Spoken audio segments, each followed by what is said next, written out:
Sweet. Well, that's yes.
Hi, people. Sorry. I am just getting Instagram set up, and I actually forgot. I'm getting Instagram set up, Daddy's little girl.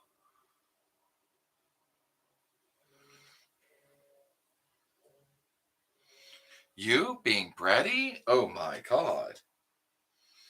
I could never imagine that, honestly. Right here. They leave? Yes. They hung up on me, and then I tried calling them back a couple times, and they didn't answer. So apparently, whatever happened to you happened to me too.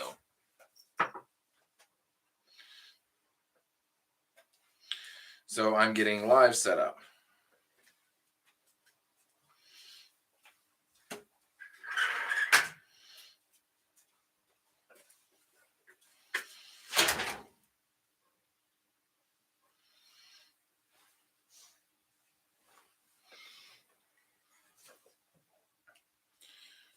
I get that, Lumi.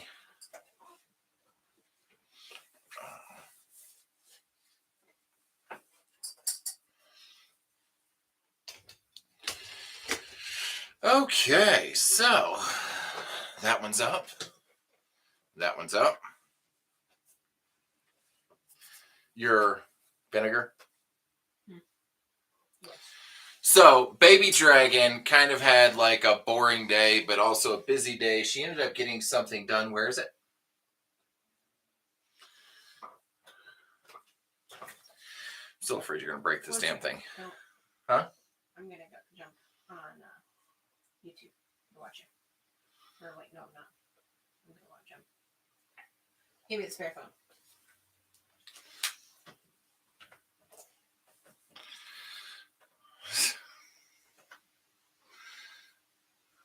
Yes. I want to see. Well, I'm only going to be able to see.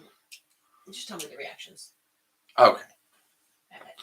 Okay, so she finished the box that she was working on last night. There's the two dragons. Now, the border that she burned into it.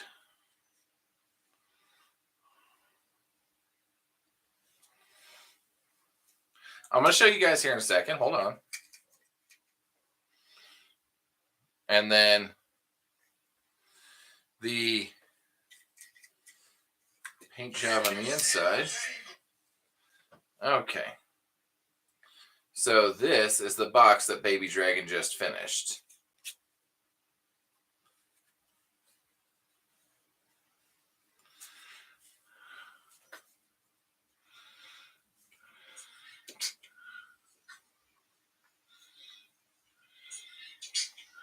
Wolf and Raven, there is such a thing as too much water. And then there's the inside. Now, the inside writing says, Heart of a Viking, Soul of a Dragon. Yes. Son of a bitch, I got it right. First time for everything, huh? Right? I'm shocked and amazed. Well, it just goes to show old dogs can run new tricks. Why don't I beat you more often? That's a very good question. It really is. Maybe because you're, tired all the time and you don't sleep well. And, No problem, Sapphire Wolf.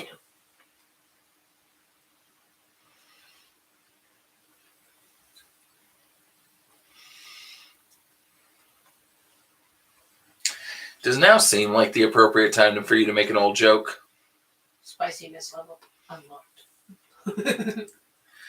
Aha.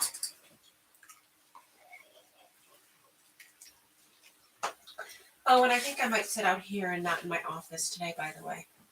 Oh, whoa. Mm-hmm. I hope that doesn't bother your story time. Sitting in there didn't bother my story time either.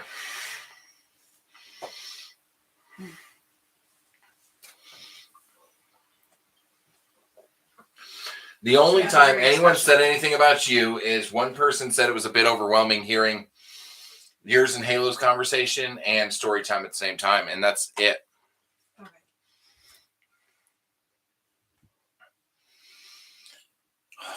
Sapphire Wolf and Raven. Question. Have either of you been having thoughts of unaliving yourself? Because if so, keep those comments up and I will help with that.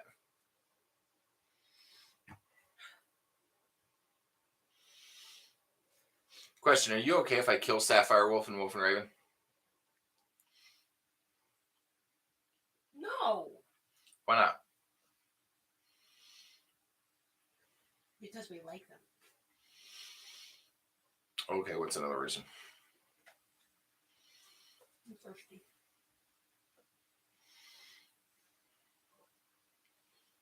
I liked my pet rabbit when I was 5.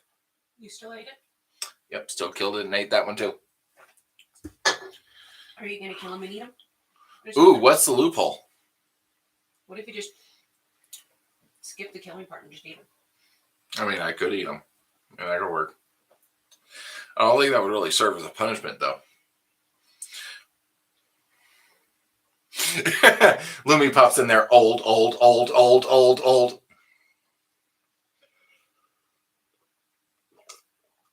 I mean, what can I say? She's not wrong. I mean, fair. It's fair. I am older.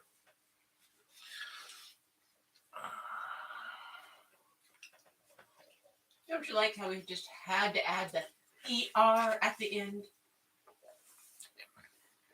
Yes. Like, that makes it so much better than old. Okay, you know what? I literally have no one watching me on Instagram, so I'm just going to end that one.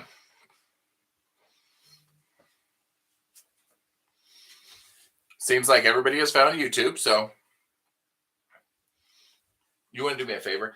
Can you share the YouTube live to Snapchat?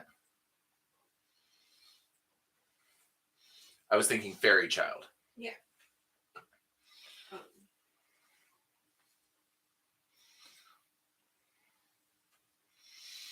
Lumi, she will forbid me from killing her. Hey, little bear.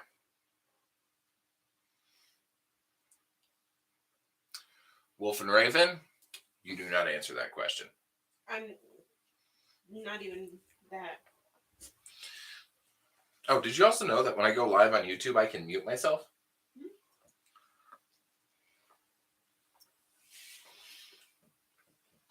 Okay, I'm going to give it 5 minutes before I start reading. Does anybody need a recap? I'm pretty sure everyone that's here was here last night.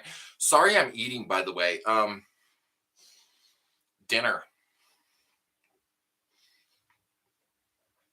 Tonight's the night that the kids call and talk to us, and I went out at 7 to start making dinner, but I had to do dishes, and then I didn't get done until around 7:45, and I talked with the kids for a few minutes while she made plates.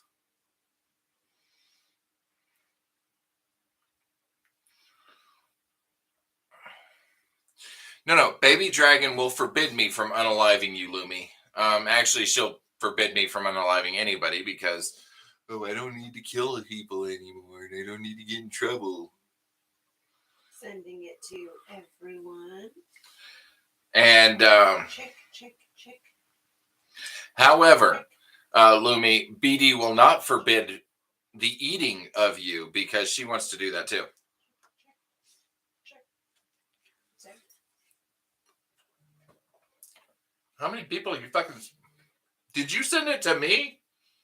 I might have clicked you in there on accident. I'm sorry.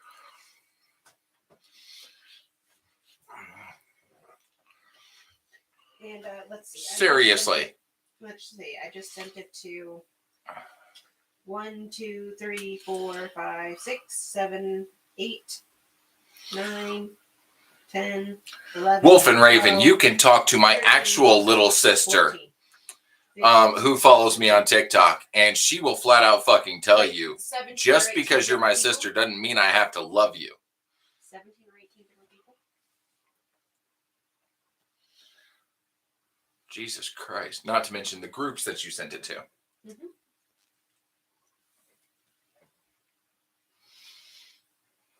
Yeah, that way he can keep all of his story time together. Sapphire Wolf wants to know if we can kill them, if I can kill them if they turn into zombies.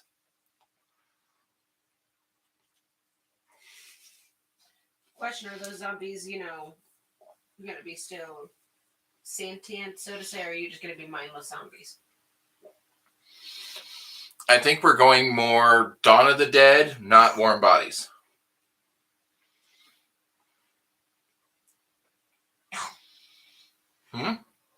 You know who I'm referring to if I say that. Gollum? Yeah, no, not Gollum. More actual, like Dead Mind, not doing shit. No, what I mean is Gollum just popped up in the chat. Oh. Not in that one. Oh, okay. Yeah. Okay, there you go. Goddamn. It took me a second to catch up. Make it click, goddammit!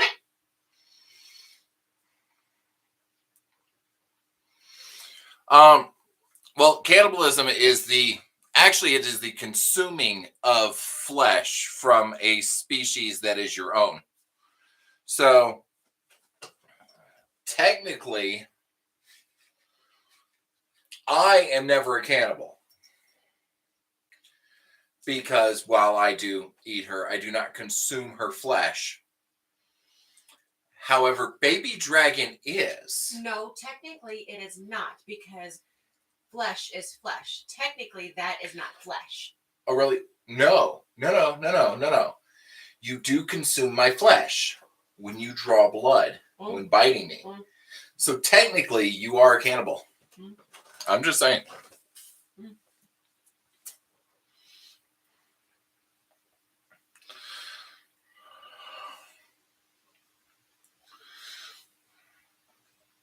What do you think? How'd the fries come out? You want some, by the way? I love how you get halfway through the bowl, and then you're like, "Oh, do you want some fries?" Oh, here, you can have the other burrito or the. Just meat and cheese. Yeah. Trade you. Sounds good. You could have left these in there a little longer. Got them actually crispy. They were crispy when I pulled them out, but when I put them on the bottom and then put the new ones on top. All of them are soggy, baby.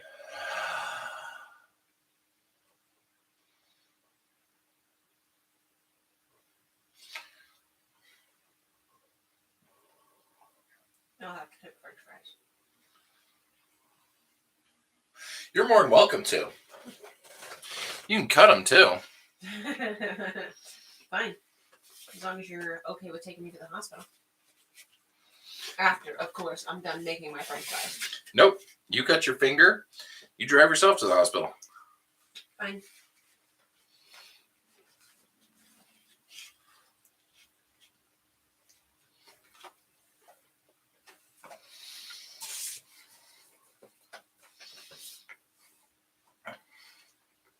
Hi, little fox.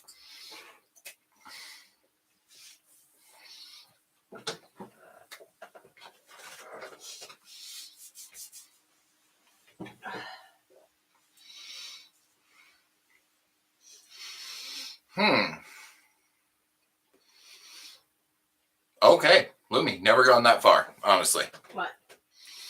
Apparently, Lumi says, and my daddy has had someone request a scene where they ate a piece of themselves.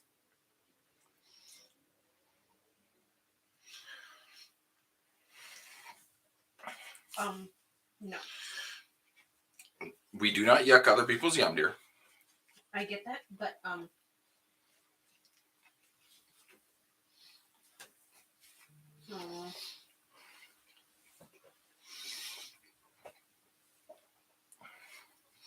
Okay, I'm going to rearrange you guys a little bit.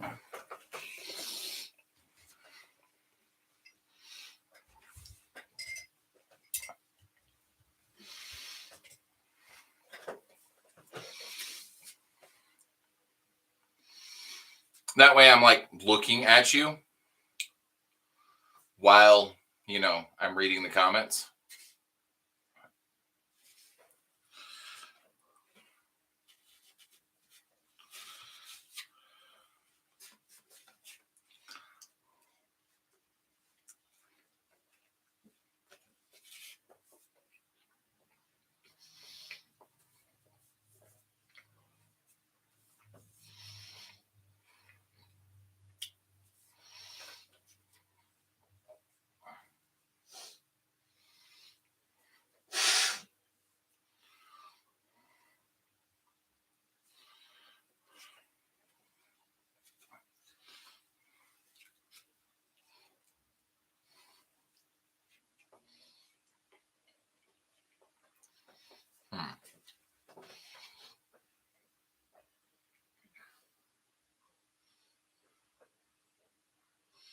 I did respond to her.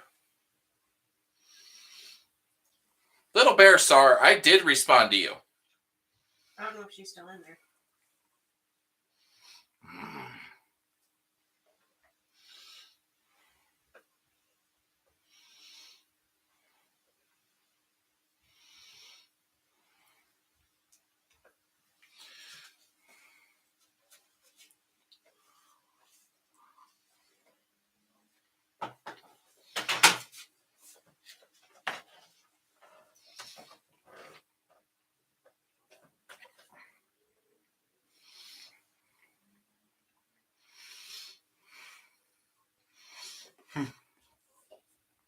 Lumi said fair BD. When they first told me, even I was like, oh.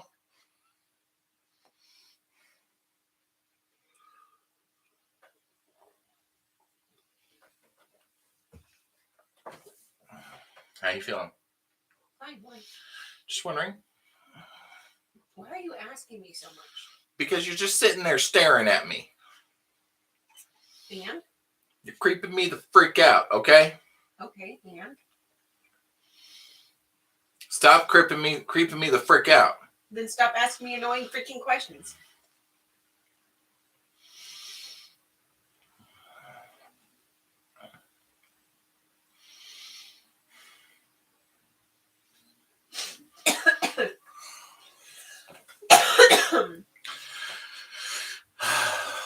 Ladies and gentlemen, I am sorry to announce the death of Baby Dragon. She died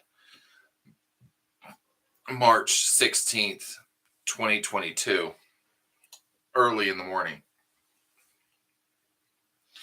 At around 1 or 2 a.m., she passed peacefully in her sleep of natural causes, or at least that is what the coroner will fill out after I pay him off.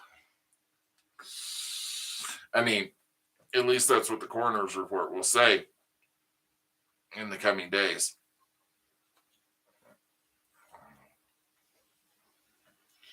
Okay, but you tell the kids. Easier way. I tell Timothy. Timothy tells the kids. Babe, you know I wouldn't do that to you because I would never see the kids again. Oh, and I love you. There's that other one too. Yeah, I figured there was one more there.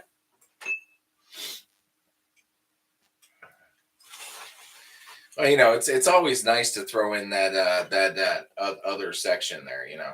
Yeah, occasionally, huh? Yeah. I hope your chances in life too a little bit, You know, that's what I hear. I'm gonna try something.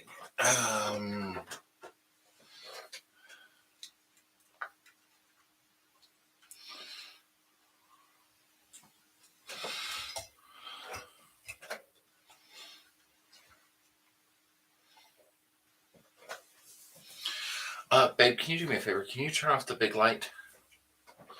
I'm gonna plug this in. Yes, I realize that I am a horrible, horrible, mean person who asks you to do tons of horrible and unfair things. And that I should immediately repent of my ways.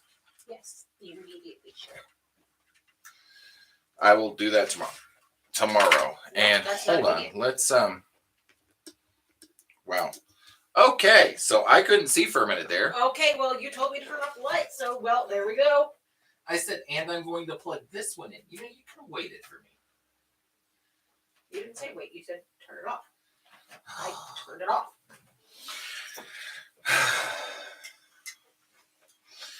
Get all huggy puppy. I did exactly what you asked me to do. Yeah, this one's dead. That's interesting.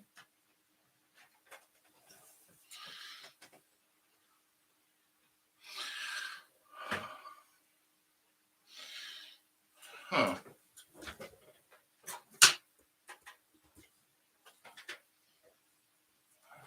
It doesn't surprise me. I mean, honestly, they're...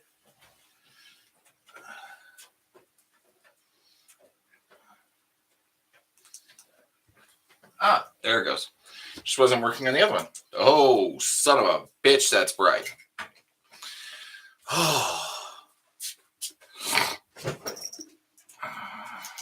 You know, one of these days you're going to break the damn chair.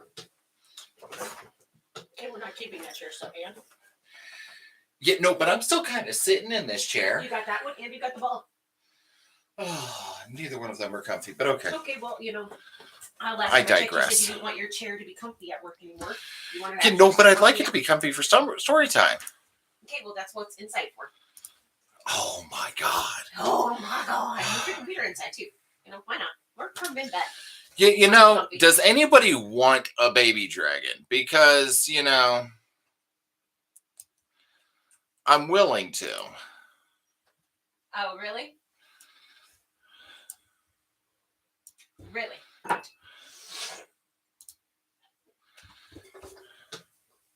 Anybody want a baby dragon?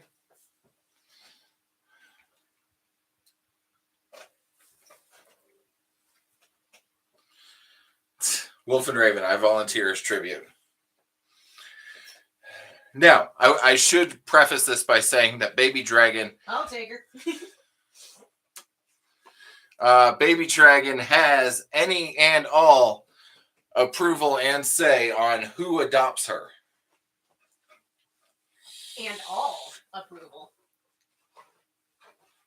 Any and all approval. Did I just hear that right? Any and all. She said maybe put in milk bath to counter spice.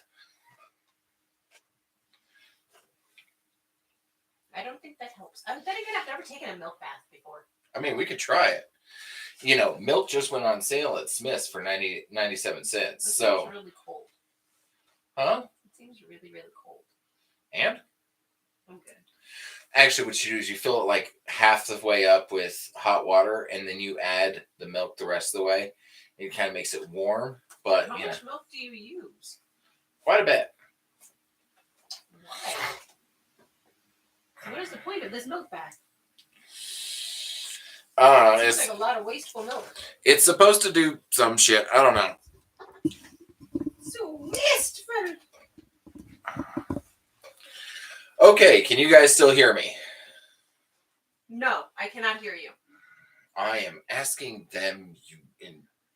Yeah. Technically, I can't. I am on the phone and I cannot hear you.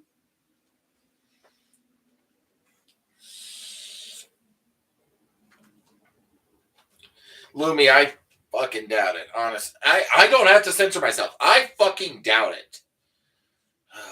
Yes, but it is little time. I get that. But we've only got like 6 people in here. 6? Yeah, there's 6 people in here. Are any of you in little space? Shout off yes if you are. Yes. Technically, I'm in there too. Okay. No lying. You didn't say no lying. You just said name off if you are. You didn't say if you are really. You didn't say any of that. You're just like, if you are, here you go. Well, say it out loud. So far, they're all saying no. Little Bear Sar, if you're still in here, I have responded to you several times. I don't think she is. Well, will you send her a message saying that I did respond to her? A message. Oh A message. A message. Red would like to send you a message saying he did reply to you in the chat and that you are more than welcome to come back. Thank you, my love. Okay.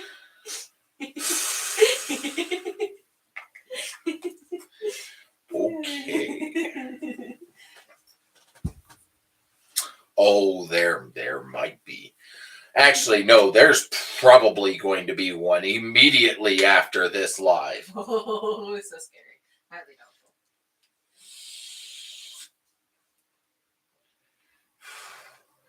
Grab the leather one and the slapper and bring them in with you. Okay.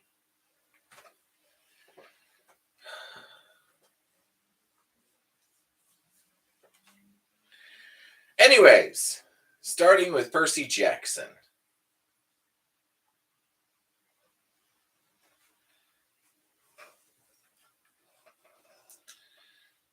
Actually, let's... Ooh.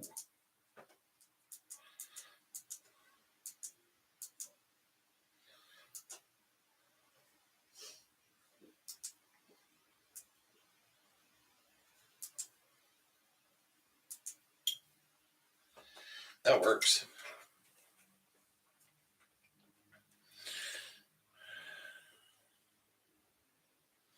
Yes, she did, Sapphire Wolf. Actually, no, you didn't. What? Can we kill them if... Can I kill them if they're zombies? No. Like, not non-sentient zombies. No, just chop off the bottom jaw and let's keep them as pets. You know, like she did in Walking Dead. Seriously? Seriously. So you want to Shaun of the Dead this bitch? Oh, fuck yeah. You think one of them's going to still be able to play video games when they're zombies? Maybe. Who knows? I mean, we don't know. Player 2 has entered the game. Let me see. You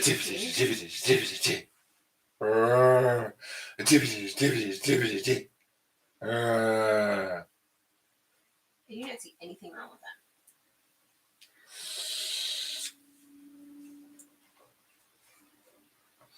Yes, you did.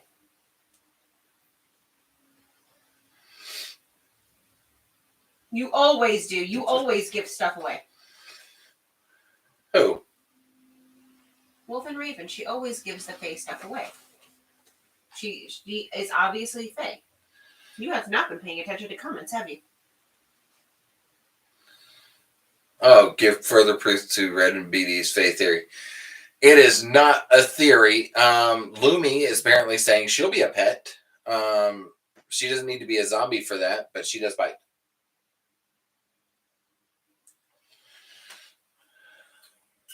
I'm honestly okay with that. Yes, BD loves you even if you're zombies. Yes. I don't understand it, but whatever. Here we are. I loves everyone.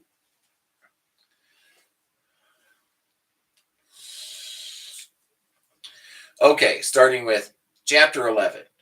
Clarice blows up everything. You are in so much trouble, Clarice said. We just finished a ship tour we didn't want, through dark rooms overcrowded with dead sailors. We'd seen the coal bunker, the boilers, and engine, which huffed and groaned like it would explode any minute. We'd seen the pilot house, and the powder magazine, and gunnery deck, Clarice's favorite, with two Dahlgren smoothbore cannons on the port and starboard sides, and a Brook 9-inch rifled gun fore and aft, all specially refitted to fire celestial bronze cannonballs. Everywhere we went, dead Confederate sailors stared at us, their ghostly bearded faces shimmering over their skulls. They approved of Annabeth because she told them she was from Virginia. They were interested in me, too, because my name was Jackson, like the Southern General. But then I ruined it by telling them I was from New York. They all hissed and muttered curses about Yankees, as they rightfully should. Anyways, Tyson was terrified of them. All through the tour, he insisted Annabeth hold his hand, which she didn't look too thrilled about. Finally, we were escorted to dinner. The CSS Birmingham captain's quarters were about the size of a walk-in closet, but still much bigger than any other room on board. The table was set with white linen and china. Peanut butter and jelly sandwiches, potato chips, and Dr. Peppers were served by skeletal crewmen. I didn't want to eat anything served by ghosts, but my hunger overruled my fear. Tantalus expelled you for eternity, Clarice told us smugly. Mr. D said, if any of you show your face at camp again, he'll turn you into squirrels and run you over with his SUV. Did they give you this ship? I asked. Of course not. My father did. Ares? Clarice sneered. You think your daddy is the only one with sea power? The spirits on the losing side of every war owe a tribute to Ares. That's their curse for being defeated. I prayed to my father for a naval transport, and here it is. These guys will do anything I tell them, won't you, Captain? The captain stood behind her, looking stiff and angry. His glowing green eyes fixed me with a hungry stare. If it means an end to this infernal war, ma'am, peace at last, we'll do anything. Destroy anyone. Clarice smiled. Destroy anyone. I like that.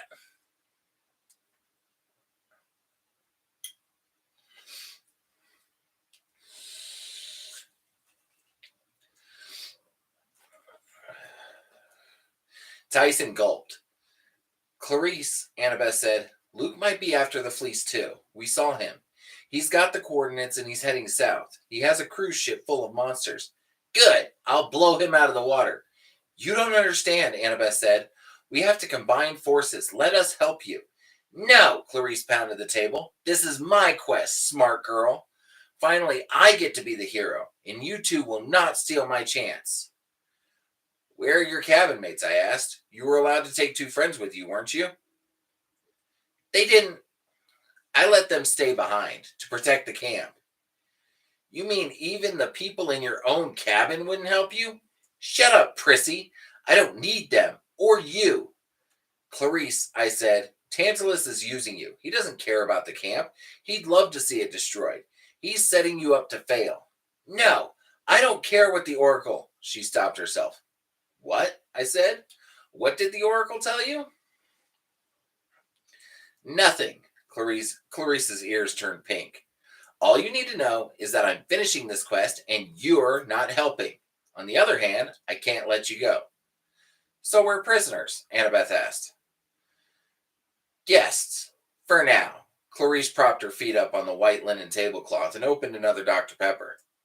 Captain, take them below. Assign them hammocks on the berth deck. If they don't mind their manners, show them how we deal with enemy spies. The dream came as soon as I fell asleep. Grover was sitting at his loom, desperately unraveling his wedding train, when the boulder door rolled aside and the Cyclops bellowed, "Oh-ha!" Grover yelped, "Dear, I didn't... You were so quiet." "Unraveling," Polyphemus roared. So that's the problem. Oh no, I wasn't. Come. Polyphemus grabbed Grover around the waist and half carried, half dragged him through the tunnels of the cave. Grover struggled to keep his high heels on his hooves. His veil kept tilting on his head, threatening to come off. The Cyclops pulled him into a warehouse-sized cavern decorated with sheep junk. There was a wool-covered lazy boy recliner and a wool-covered television set, crude bookshelves loaded with sheep collectibles, coffee mugs shaped like sheep faces, plaster figurines of sheep, sheep board games, and picture books and action figures. The floor was littered with piles of sheep bones and other bones that didn't look exactly like sheep. The bones of satyrs who'd come to the island looking for Pan.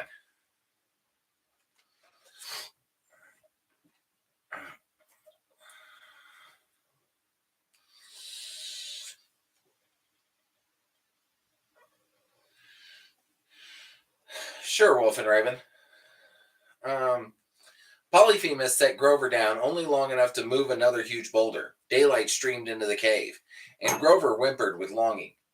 Fresh air! The Cyclops dragged him outside to a hilltop overlooking the most beautiful island I'd ever seen. It was shaped kind of like a saddle cut in half by an axe. There were lush green hills on either side and a wide valley in the middle, split by a deep chasm that was spanned by a rope bridge. Beautiful streams rolled to the edge of the canyon and dropped off in rainbow-colored waterfalls. Parrots fluttered in the trees, pink and purple flowers bloomed on the bushes.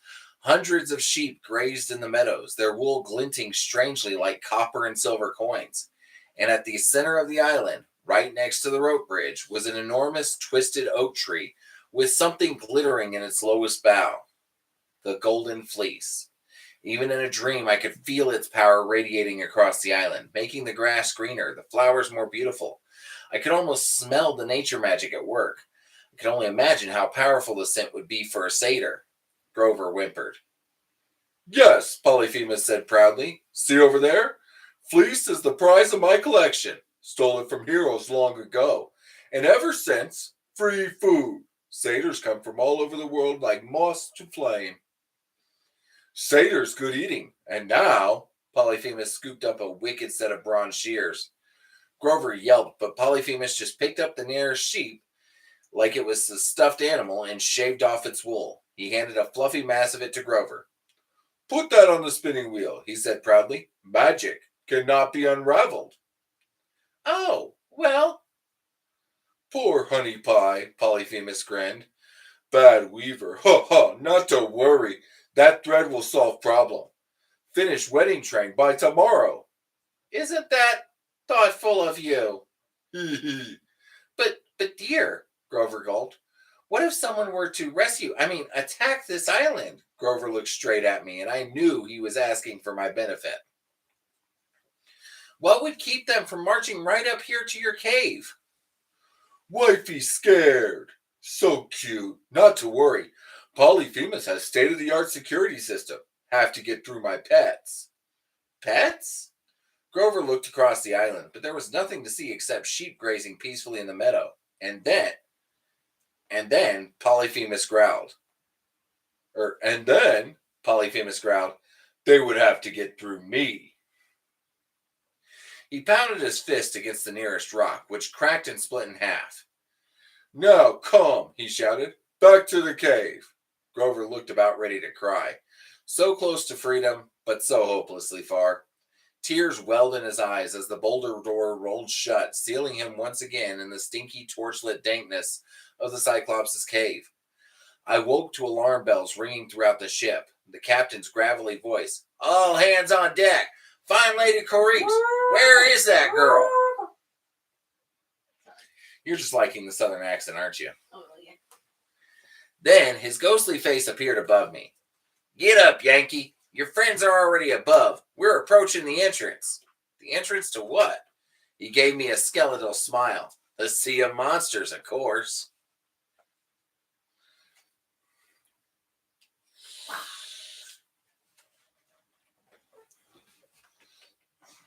Did you almost hit my head? I don't know, did I? And it was just a sleeve. Jesus, like it was really gonna fucking hurt.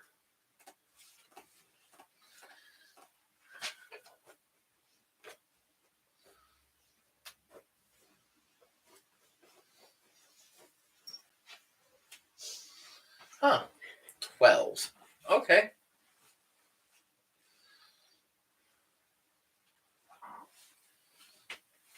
So, where's your die? What die? Is it in your 10? What die? Your 20 die. Okay. Roll for initiative.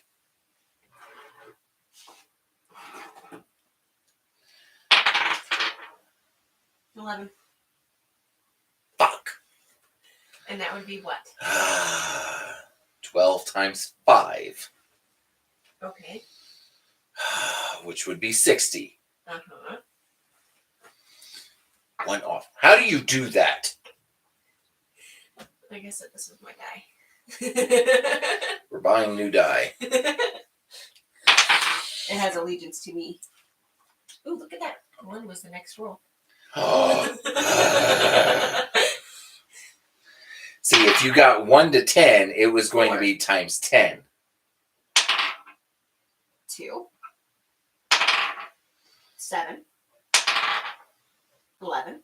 Roll again. 11. Fuck! 7. Okay, do one more roll. Okay, best 2 out of 3. Do 2 more rolls. If you get over 10 at least one time, it'll be times 5. 2. Come on. 13. Son of a bitch!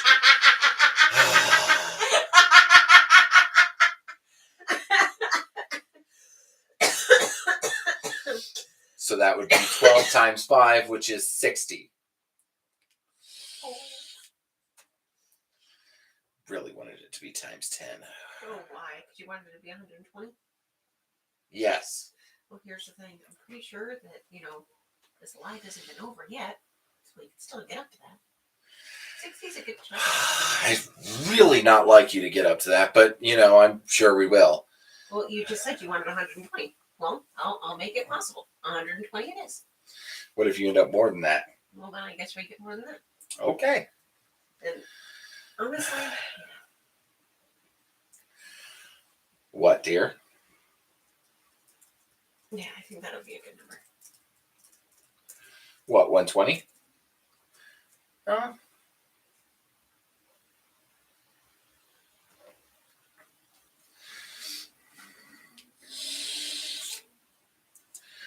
There's questions for you in the chat.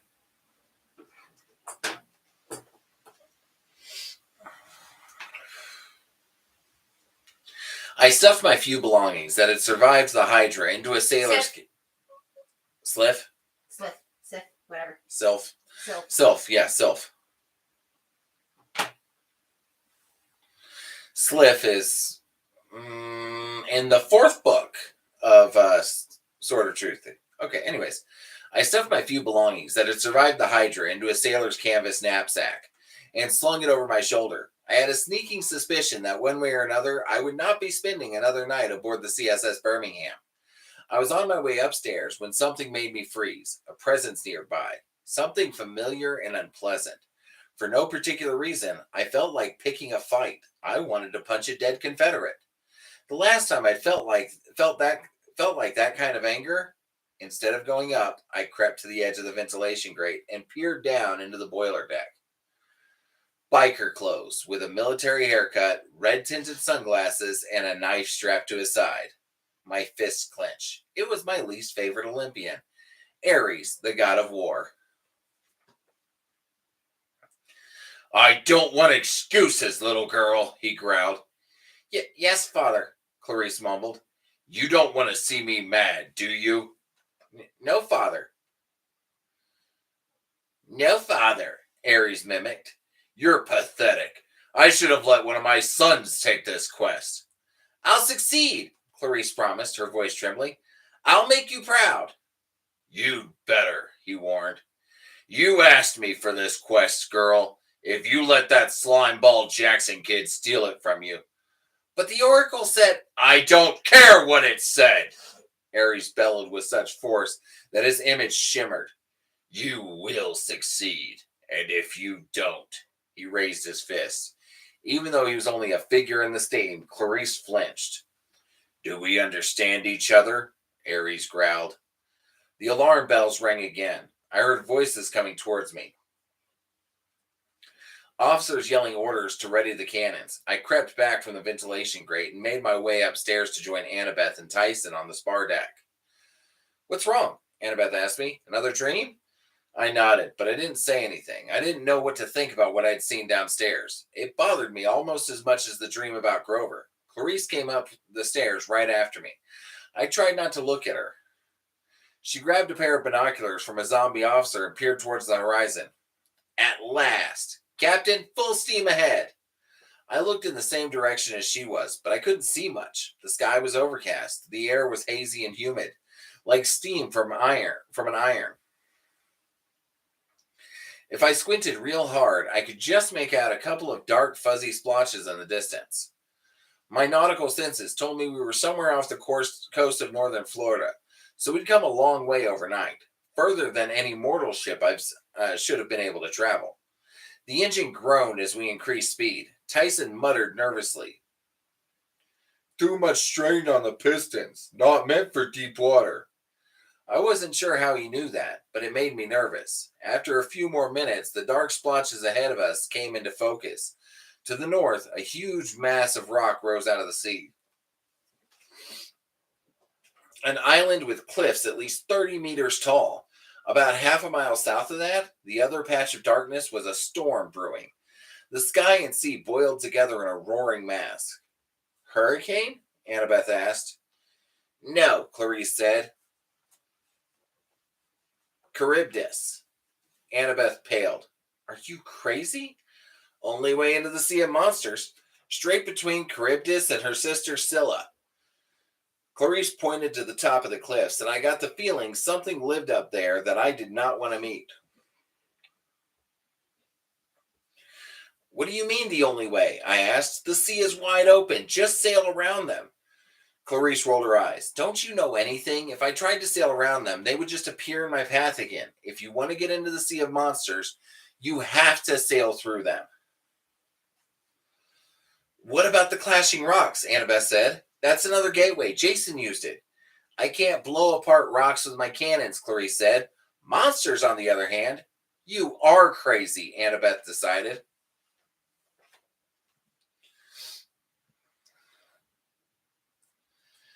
Bye, Daddy's little girl. Watch and learn, wise girl. Clarice turned to the captain. Set course for Charybdis. Aye, my lady. The engine groaned. The iron plating rattled, and the ship began to pick up speed. Clarice, I said. Clarice, I said. Charybdis sucks up the sea. Isn't that the story? And spits it back out again. Yeah. What about Scylla?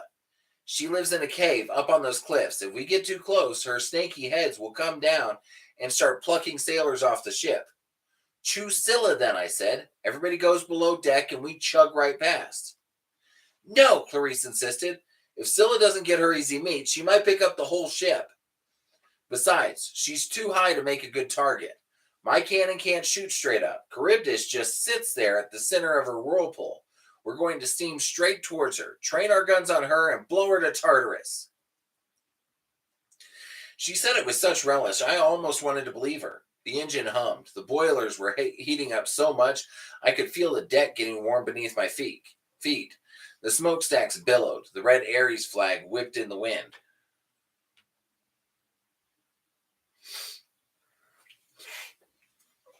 Oh, okay.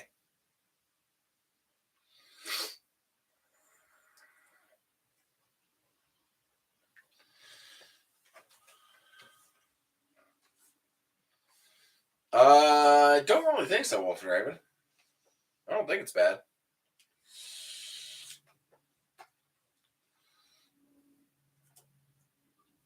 As we got closer to the monsters, the sound of Charybdis got louder and louder. A horrible, wet roar like the galaxy's biggest toilet being flushed. Every time Charybdis inhaled, the ship shuddered and lurched forward. Every time she exhaled, we rose in the water and were buffeted by 3-meter waves. I tried to time the whirlpool as near as I could figure. It could take Charybdis about 3 minutes to suck up and destroy everything within a half-mile radius. To avoid her, we would have to skirt right next to Scylla's cliffs. And as bad as Scylla might be, those cliffs were looking awfully good to me. Undead sailors calmly went about their business on the spar deck. I guess they fought a losing cause before, so this didn't bother them.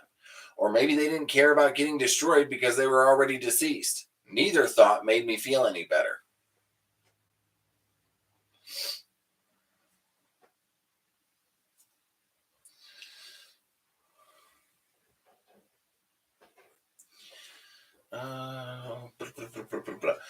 Annabeth stood next to me, gripping the rail. You still have your flask full of wind? I nodded. But it's too dangerous to use with a whirlpool like that. More wind might just make things worse. What about controlling the water? She asked. You're Poseidon's son. You've done it before. She was right. I closed my eyes and tried to calm the sea, but I couldn't concentrate.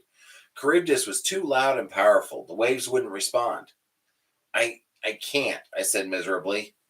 We need a backup plan, Annabeth said. This isn't going to work. Annabeth is right, Tyson said. Engine's no good. What do you mean? She asked. Pressure. Pistons need fixing. Before he could explain, the cosmic toilet flushed with a mighty roar. The ship lurched forward and I was thrown to the deck. We were in the whirlpool. Full reverse, Clarice screamed above the noise. The sea churned around us, waves crashing over the deck. The iron plating was now so hot it steamed. Get us within fighting range. Make ready starboard cannons.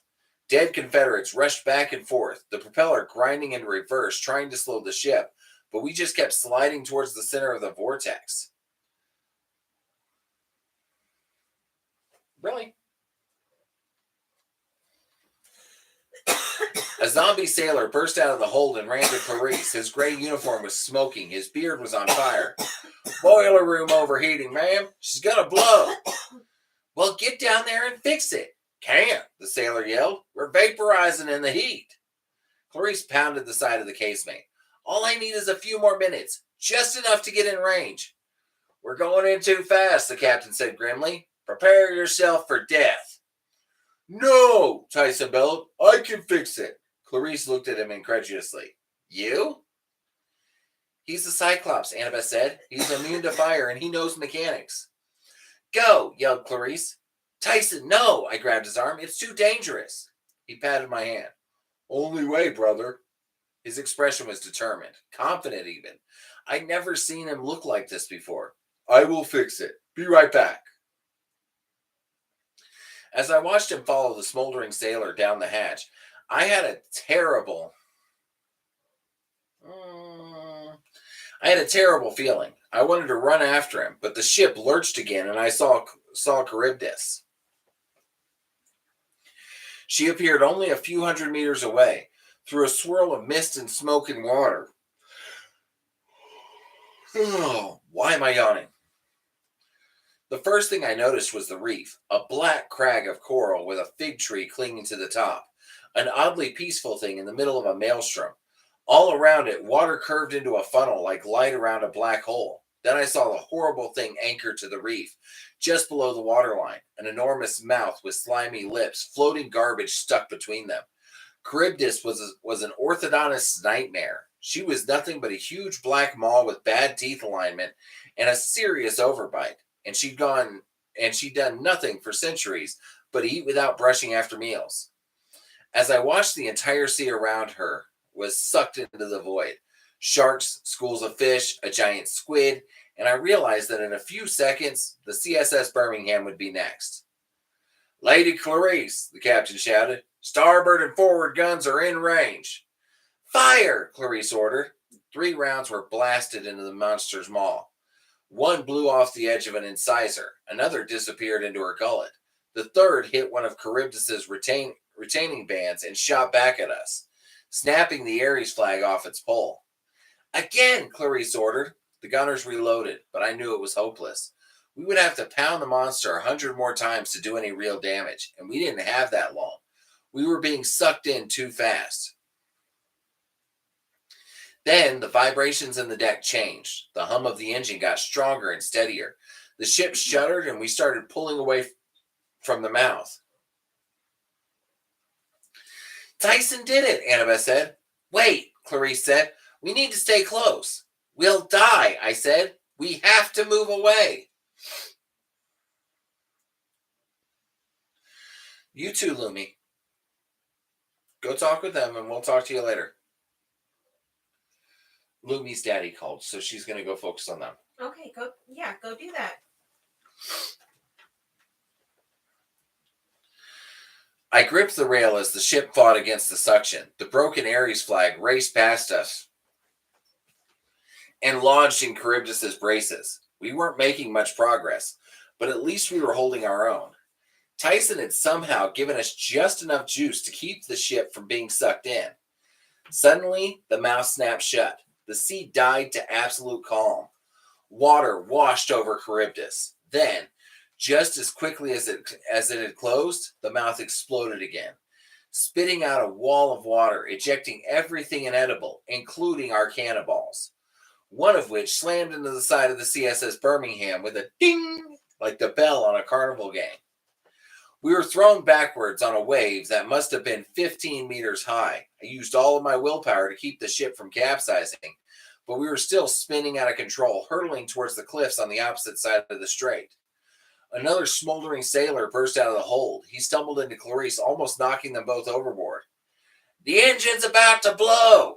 Where's Tyson? I demanded. Still down there, the sailor said, holding it together somehow, though I don't know for how much longer. The captain said, we have to abandon ship. No, Clarice yelled. We have no choice, milady. The hull's already cracking apart. She can't. He never finished his sentence. Quick as lightning, something brown and green shot from the sky, snatched up the captain, and lifted him away. All that was left were his leather boots. Sailor! A sailor yelled, as another column of reptilian flesh shot from the cliffs and snapped him up. It happened so fast it was like watching a laser beam rather than a monster. I couldn't even make out the thing's face. Just a flash of teeth and scales. I uncapped Riptide and tried to swipe at the monster as it carried off another deckhand, but I was way too slow. Everyone get below, I yelled. We can't, Clarice drew her own sword. Below deck is in flames. Lifeboats, Annabeth said. Quick! They'll never get clear of the cliffs, Clarice said. We'll all be eaten. We have to try, Percy. The flask. I can't leave Tyson. We have to get the boats ready. Clarice took Annabeth's command. She and a few of her undead sailors uncovered one of the two emergency rowboats, while Scylla's heads rained from the sky like a meteor shower with teeth, picking off Confederate sailors one after another. Get the other boat, I threw Annabeth the flask. I'll get Tyson. You can't, she said. The heat will kill you. I didn't listen. I ran for the boiler room hatch, when suddenly my feet weren't touching the deck anymore. I was flying straight up, the wind whistling in my ears, the side of the cliff only inches from my face. Scylla had somehow caught me by the knapsack and was lifting me up towards her lair. Without thinking, I swung my sword behind me and managed to jab the thing in her beady yellow eye. She grunted and dropped me. The fall would have been hard enough considering I was 30 meters in the air, but as I fell, the CSS Birmingham exploded below me. The engine room blew, sending chunks of ironclad flying in either direction like a fiery set of wings. Tyson! I yelled. The lifeboats had managed to get away from the ship, but not very far. Flaming wreckage was raining down. Clarice and Annabeth would either be smashed or burned or pulled to the bottom by the force of the sinking hull. And that was thinking optimistically, assuming they got away from Scylla. Then I heard a different kind of explosion. The sound of Hermes' magic flask being opened a little too far. White sheets of wind blasted in every direction, scattering the lifeboats, lifting me out of my free fall and propelling me across the ocean. I couldn't see anything. I spun in the air, got clonked on the head by something hard, and hit the water with a crash that would have broken every bone in my body if I hadn't been the son of the sea god. Last thing I remembered was sinking in a burning sea, knowing that Tyson was gone forever, and wishing I were able to drown. That is the end of chapter 11. Although, just to let you know, Mythbusters actually disproves it. Will you hush? That'd be 80. Mythbusters actually disproves the whole thing of a boat dragging you under while it's sinking. Just saying.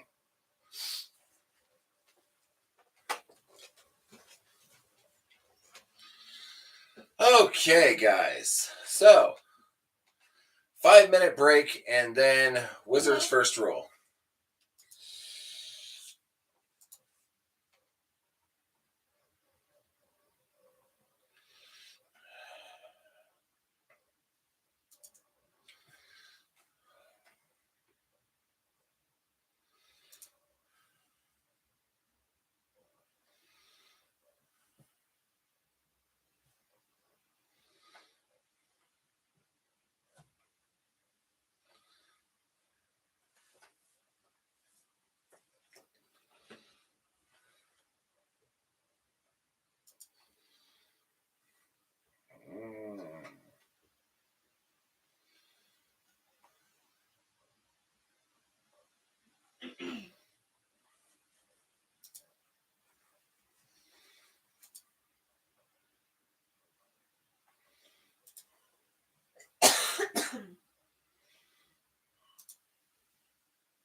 How were they going to do Tremors?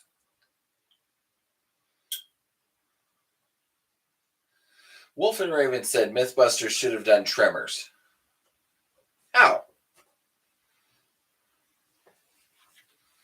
There was no myth in there.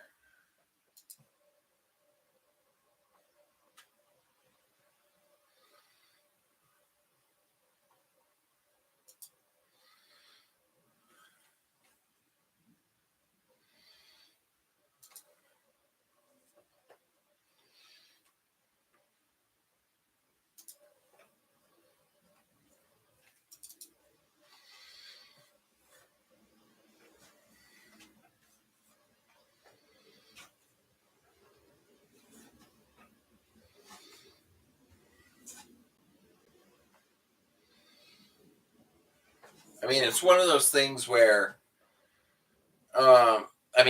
they could have tested the feasibility of the creatures, but that would have been like,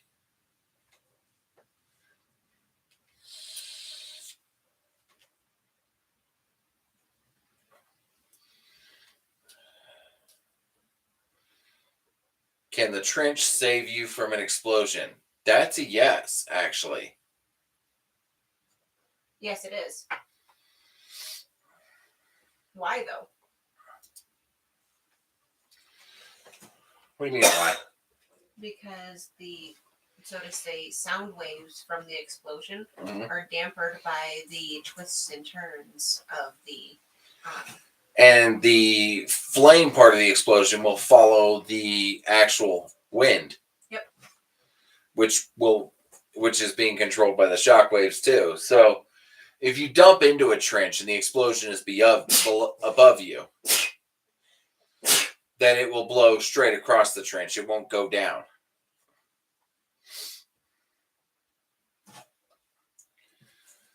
Why are you sad, Daddy's little girl? Oh.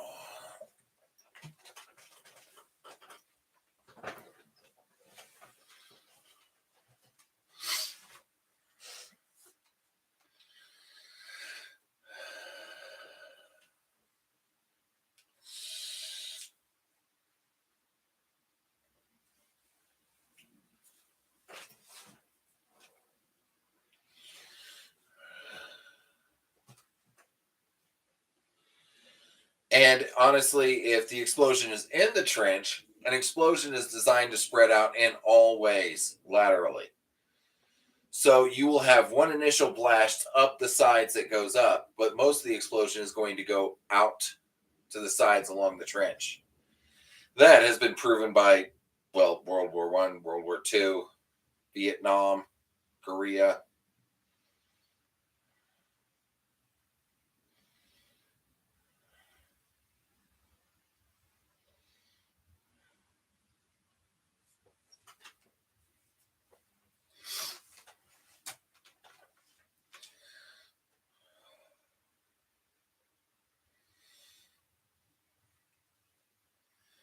Well, I mean, Adam Savage wouldn't need to make a giant trimmer. It's like when they did the Star Wars special and they did 3 myths from the 3 original Star Wars movies.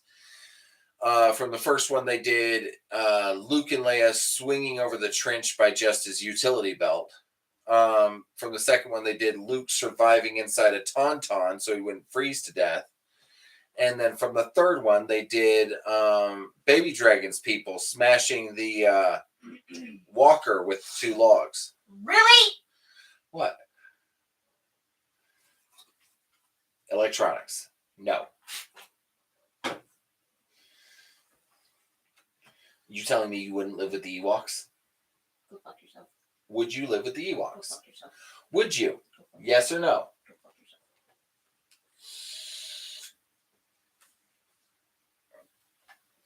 But for the second myth, he didn't build a tauntaun. He built something that had the same relevant heat as a tauntaun.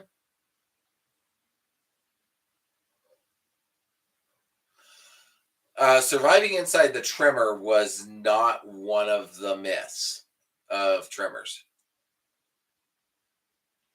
I don't think anyone tried to survive inside the Tremor, did they? Babe? You've seen all the movies. I've seen like 1 or 2. One of them got eaten alive, and somehow made it. But besides that, And that one is going to depend on the digestive system of the Tremor, whether it's slow digestion or fast digestion. They've actually proved that Boba Fett could survive inside the Sarlacc pit for 1,000 years. Beatty's not happy because I said her people were the Ewoks,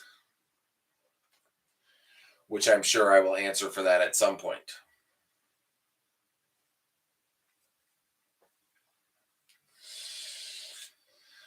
Oh, Amber, look who finally shows up.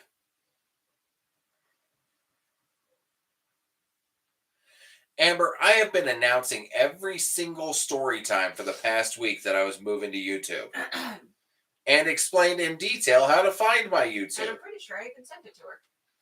Yeah, that's probably how she found us. Lord knows you don't pay attention when you're in here.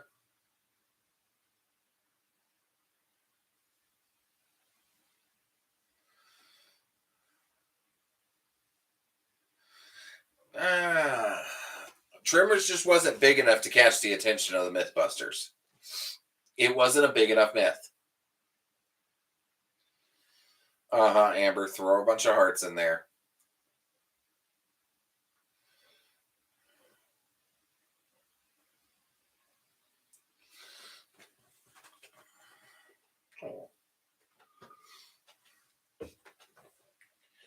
So it looks like I'm done drinking tea in here. Yeah. Which kind of sucks, but I get it. When working comes, we can tell them that we've been having issues again. Yeah, well, it's spring, so she knew there was going to be another resurgence. So I think it's time to spray the outside of the house with maybe some stronger stuff and maybe the yard. Yeah. Well, we'll tell her that the next time she comes. And I think it's going to be time to throw some ant traps out here, too. I thought there were ant traps out here. There's spider traps, but not ant traps. Oh. So, like the little discs that they put in the... Yeah. Right. You reading the comments? Yeah, he really could be.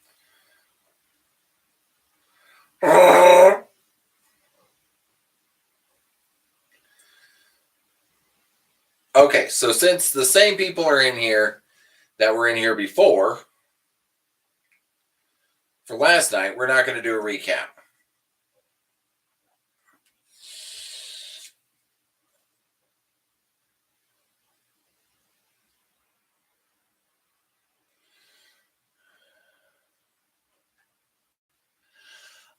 Nicole, I have no idea.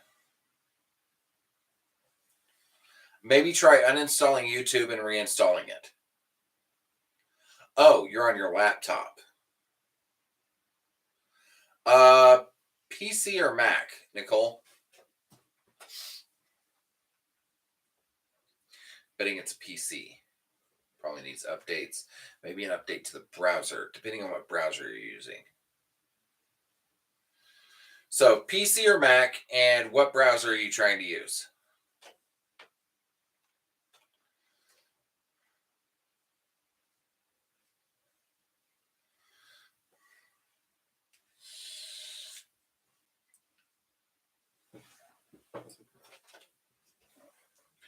Okay, so chapter 21. How long? Chase asked. The 7 fierce looking men that were squatted down in a half circle. Oh No, you're going to like this. The 7 fierce looking men that were squatted down in a half circle before her and Chase just stared at him and blinked. None of the 7 had any weapons except belt knives, and one didn't even have that. But there were a lot of other men standing behind them, and they all had bows or spears or both. Rachel tugged her thick brown woolen cloak tighter around herself and shifted her weight as she squatted, wiggling her toes, wishing her feet weren't so cold. They were starting to tingle. She stroked her fingers over the big amber stone hanging on the chain from her neck. Its smooth teardrop shape felt warm against her fingers. Chase mumbled something Rachel couldn't understand as he pushed his heavy black cloak back over his shoulders and then pointed with a stick at the 2 people drawn in the dirt. All the leather belts for his weapons creaked as he leaned forward on boots big enough for any of the other men to fit both of their feet into just one. He tapped his stick on the ground again, then turned and pushed his hand out toward the grassland. How long? He pointed at the drawing and pushed his hand out a few more times. How long since they left? Amber, let's see you doing better. Anyways. They chattered something Chase and she couldn't understand, and then the man with long silver hair falling down around his sun-brown face, the one who didn't have a coyote hide around his shoulders, but wore only simple buckskin clothes, drew another picture in the dirt. She could tell what it was easy this time. It was the sun. He made marks under it. Chase watched as the man drew 3 rows of marks under the picture of the sun. He stopped. Chase stared at the picture.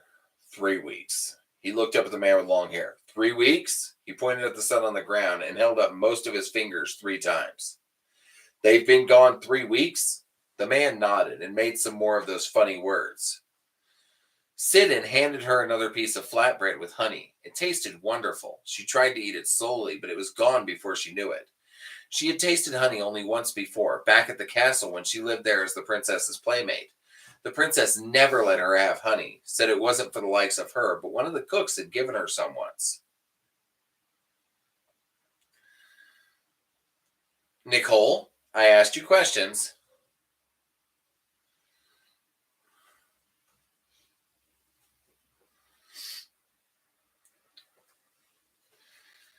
Mac or PC, and what browser are you using, Nicole?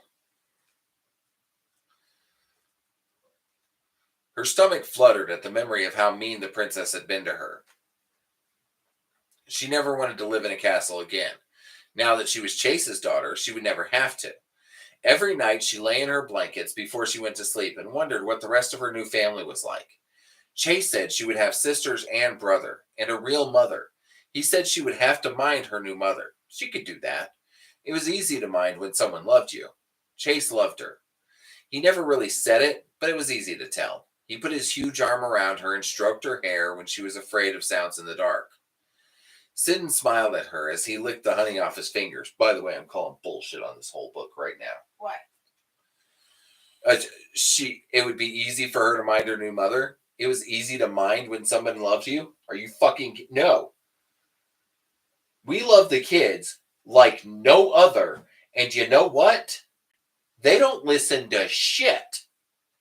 Okay, well, our kids did not grow up in that situation that she was in. So you know what? So they've been loved too much. Yep. Time for me to beat them. No. Fine.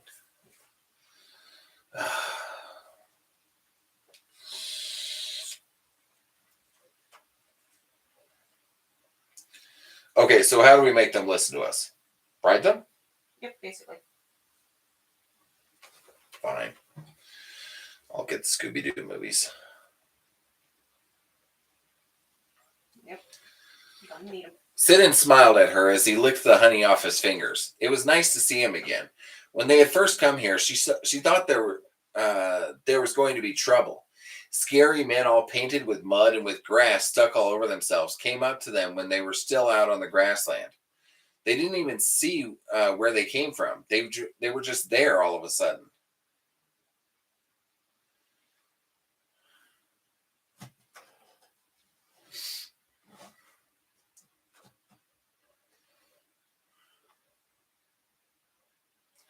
Hide what body, Sapphire Wolf?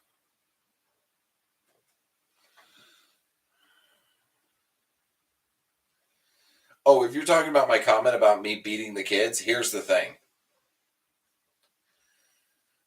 I can joke like that, and Baby Dragon knows I'm joking. Because,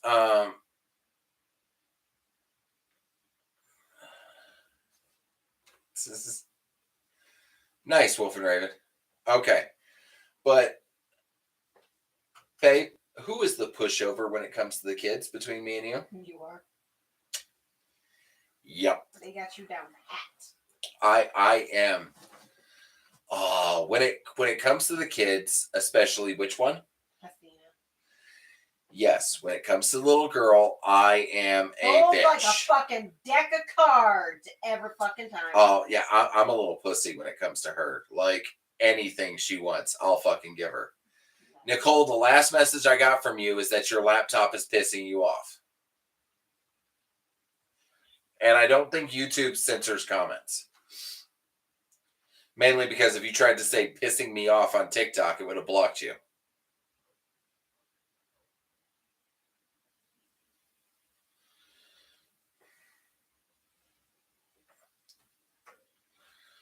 Let's see. Sidon smiled at her as he licked the honey off his finger. Blah, blah, blah, blah, blah, blah. Never mind. Skip that part. Rachel was afraid at first because the men pointed arrows at them and their voices sounded scary and she couldn't understand what they said. But Chase just got off the horse and held her in his arms while he watched them. He didn't even draw his sword or anything. She didn't think anything scared him. He was the bravest man she ever saw. The men had looked at her as she stared at them, and Chase stroked her hair and told her not to be afraid. The men stopped pointing the arrows at them and led them to the village. When they got here, and she saw Sidon. Sidon knew her and Chase from before when Kaelin had saved him from Queen Melina back in the castle. Zed, Kaelin, Chase, Sidon, and she had all been together when they were running with the box. She couldn't speak Sidon's language, but he knew them and told his father who they were. After that, everyone was real nice to them. Chase pointed with one finger to one of the pictures of a person, the finger of his other hand to the other picture, and then held the fingers together and pointed away, moving his hands like they were going over hills. Richard and Kaelin left 3 weeks ago when they went north to Aidendrill.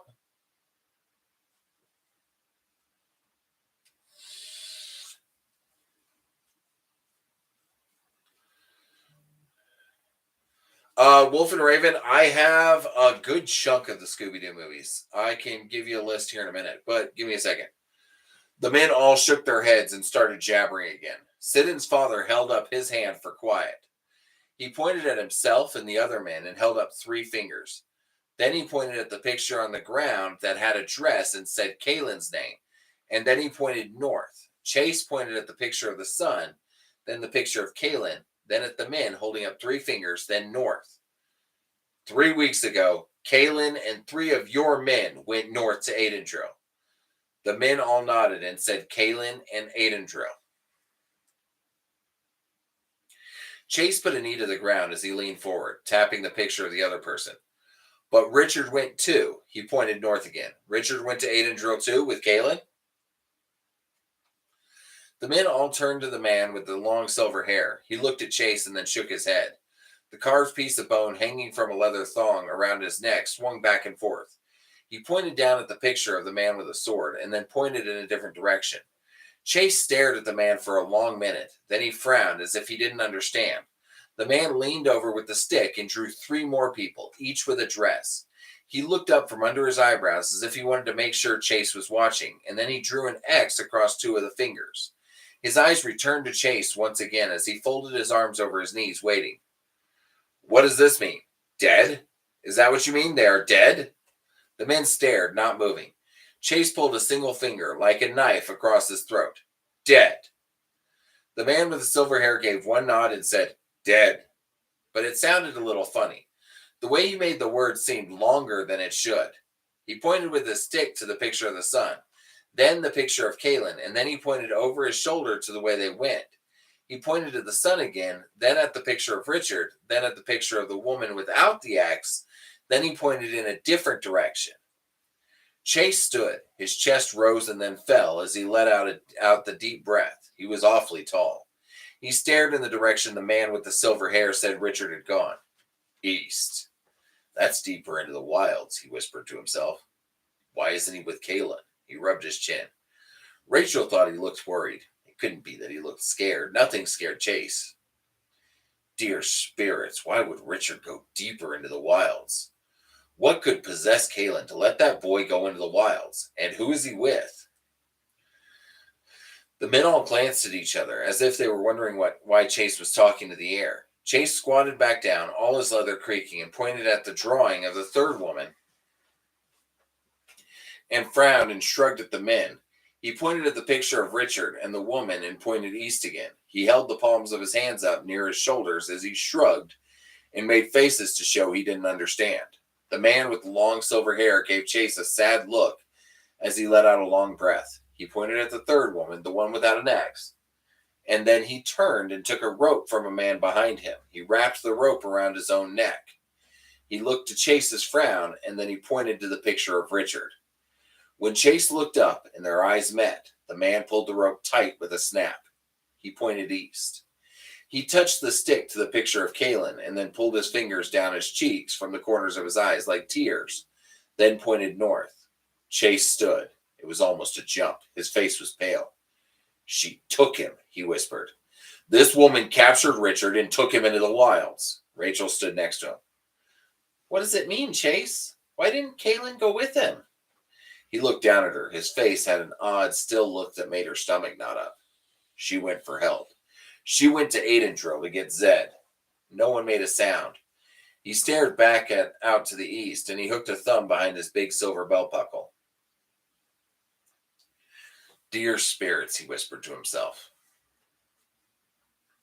If Richard really did go into the wilds, turn him north. Don't let him go to the south, or even Zed won't be able to help him. Rachel hugged her doll tight. What's the wilds? A very bad place, little one. He stared out unblinking toward the darkening sky. A very bad place. The way he said it, all calm and quiet, gave her goosebumps.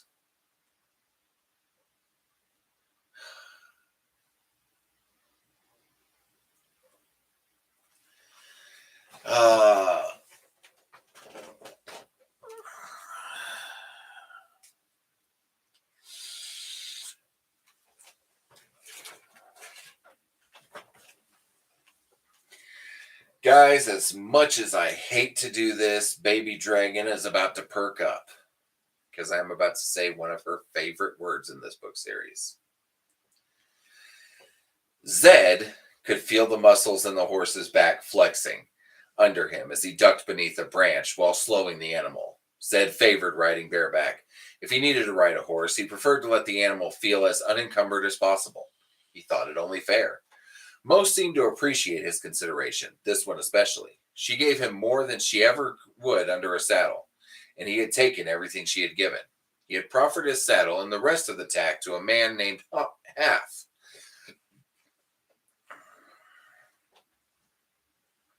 Half had the biggest ears Zed had ever seen. How a man with ears the like of those had ever found a wife was a wonder. But have a wife he did, and 4 children too, and he looked to have more need of the tack than Zed. Not to ride, of course, but to sell. His crops and stores had been carried off by soldiers of the Daharan army. It was the least Zed could do. After all, Rachel was soaked to the bone, and Half ordered them a dry place to sleep. even if it was in a dilapidated little barn, and his wife offered them a cabbage soup, thin as it was, asking nothing in return. It was worth a saddle just to see the look on Chase's face when Zed said he wasn't hungry. The big man ate enough for 3 men. The 3 men, though, and he should have known better. There was going to be much hunger this winter. The tack wouldn't bring its worth, not with hunger spreading like a dark wind before a thunderhead. But it would bring something, maybe enough to take the hardest edge off the winter.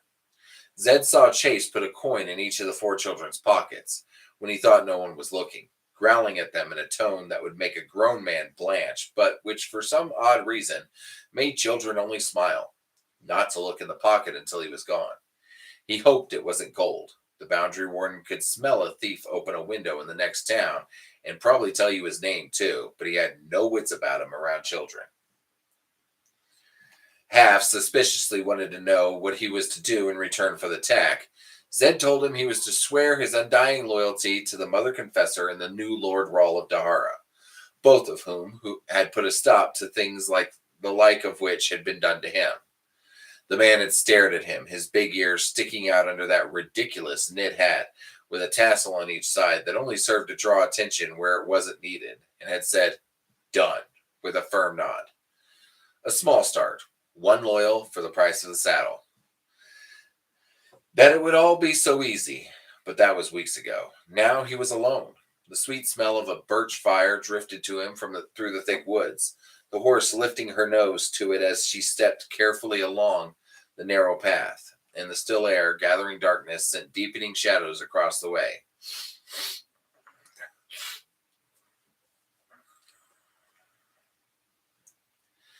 I'm also going to be saying another one of her favorite names. Even before the small house came into view, he could hear the racket. The sound of furniture being overturned, the crash of pots and pans, and demons being cursed. The horse's ears pricked toward the commotion as they rode down the twisting trail. Zed gave her a reassuring pat on the neck. The little house, wood walls dark with age, and a roof thickly layered with ferns and dry pine needles, was set back into the towering trees, nestled among rough trunks dark in the day's end. He dismounted to the side of the brown dead ferns, spreading like a garden in front of the house. The horse rolled her eyes toward him as he came around to give her a scratch under her jaw. "Be a good girl and find yourself something to eat." He put a finger under the horse's chin, forcing her head up. "But stay close." The horse nickered with a smile. Zed rubbed her gray nose. "Good girl." From inside the house came a low growl interspersed with angry clicks. Something heavy thudded to the floor, accompanied by a thick oath in a foreign tongue.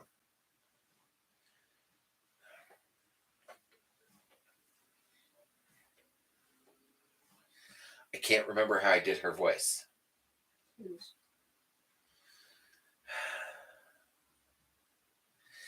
"Come out from under there, you vile beast!" Zed grinned at the sound of the familiar, raspy voice.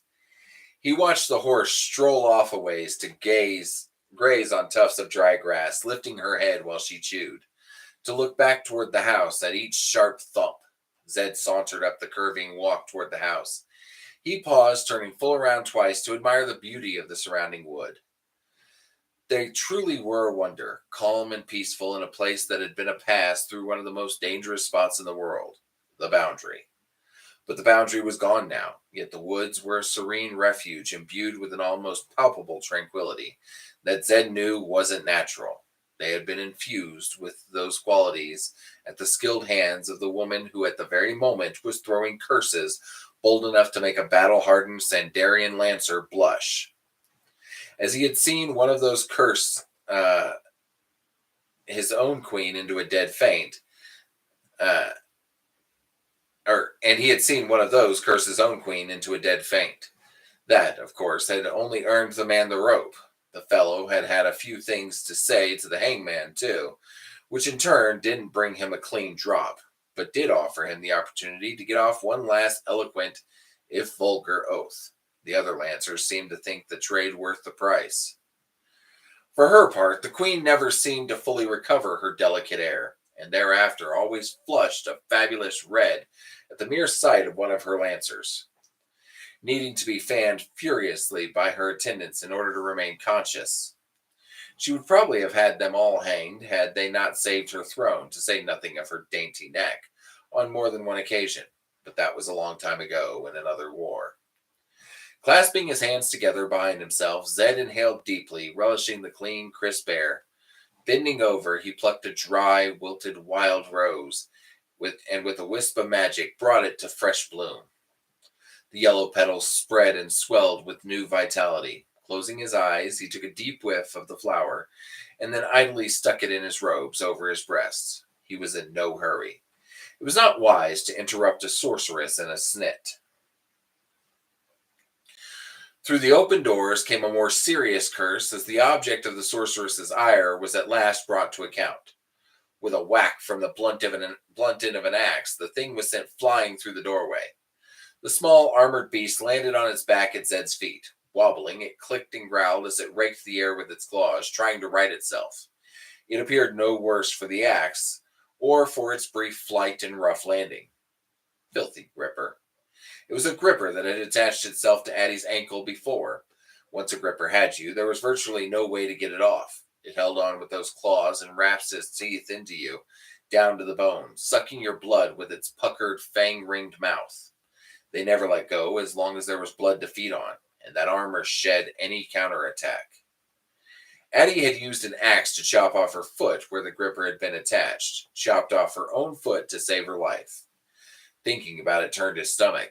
He watched the beast at his feet for a moment, then gave it a casual kick, sending it a goodly distance. Landing right side up, it waddled off into the woods in search of easier prey. Zed looked up at the figure standing in the doorway, scowling at him, with her completely white eyes, her breasts still heaving. She wore robes the same light burlap color as his, but unlike his, hers were decorated at the neck, with yellow and red beads sewn in the ancient symbols of her profession.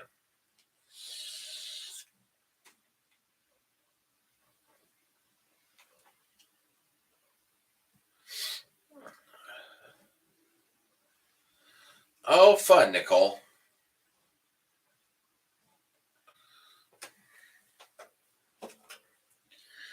She put her fists on her hips. The scowl held a firm grip on her features. Not that it diminished in the least how handsome they were. She still held the axe in one hand, though. A worrisome sign. Best not to trouble her too quickly with what he wanted. Sounds like my home life. I'm sorry, I come home and you're holding an axe and I've got something bad to tell you? I'm going to hold off a bit. Zed smiled. You really shouldn't play with grippers, Addie. That's how you lost your foot the last time, you know. He plucked the yellow rose from its place at his chest. His thin lips pushed his wrinkled cheeks back further as his smile widened. Got anything to eat? I'm starving. She watched him silently for a moment without moving, then slipped the axe head to the floor and leaned the handle against the wall just inside the door. What do you be doing here, wizard? Zed stepped onto the tiny porch and gave a dramatic bow. When he came up, he offered her the flower as if it were a priceless jewel. I just couldn't stay away from your tender embrace, dear lady. He flashed his most irresistible smile. Addie studied him a moment with those white eyes. That be a lie. Zed cleared his throat and pressed the flower closer. He thought maybe he needed to practice his smile. Is that stew I smell? Without taking her gaze from him, she accepted the flower, sticking it in her straight jaw-length black and gray hair. She truly was handsome. It be stew.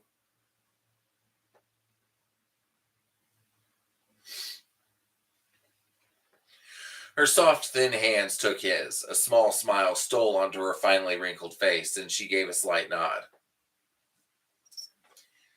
It be good to see you again, Zed. For a time, I feared I never would. I spent many a night in a sweat, knowing what would happen had you failed. When winter came, and the magic of Riordan didn't sweep the land, I knew you had succeeded. Zed was encouraged that his best smile hadn't been wasted after all, but he was careful with his answer. Darkenroll has been defeated. What of Richard and Kaelin? Do they be safe? Zed puffed up with pride. Yes, in fact, Richard was the one who defeated Doc and Rawl. She nodded again. I think there be more to the story. He shrugged, trying to make it seem less important than it was. A bit of a tale. Though the small smile still rested easily on her face, her wide eyes seemed to be weighing his soul. And there be a reason you be here. A reason I fear I won't like. He pulled his hands out of hers and pushed some of his unruly, wavy white hair back while frowning. Bags, woman, are you going to feed me any of that stew or not? Addie finally withdrew her wide eyes from him and turned back into her home. I think there be enough stew, even for you. Come in and shut the door. I do not wish to see another gripper tonight. Invited in. Well, things were going smoothly. He wondered how much he was going to have to tell her. Not all, he hoped. Wizards work using people. The worst of it was using people he liked, especially people he liked deeply. As Richard helped her right the chairs and the table, and picked up the pots and tin plates strewn about the floor, he began telling her of the things that had happened since he had been with her last.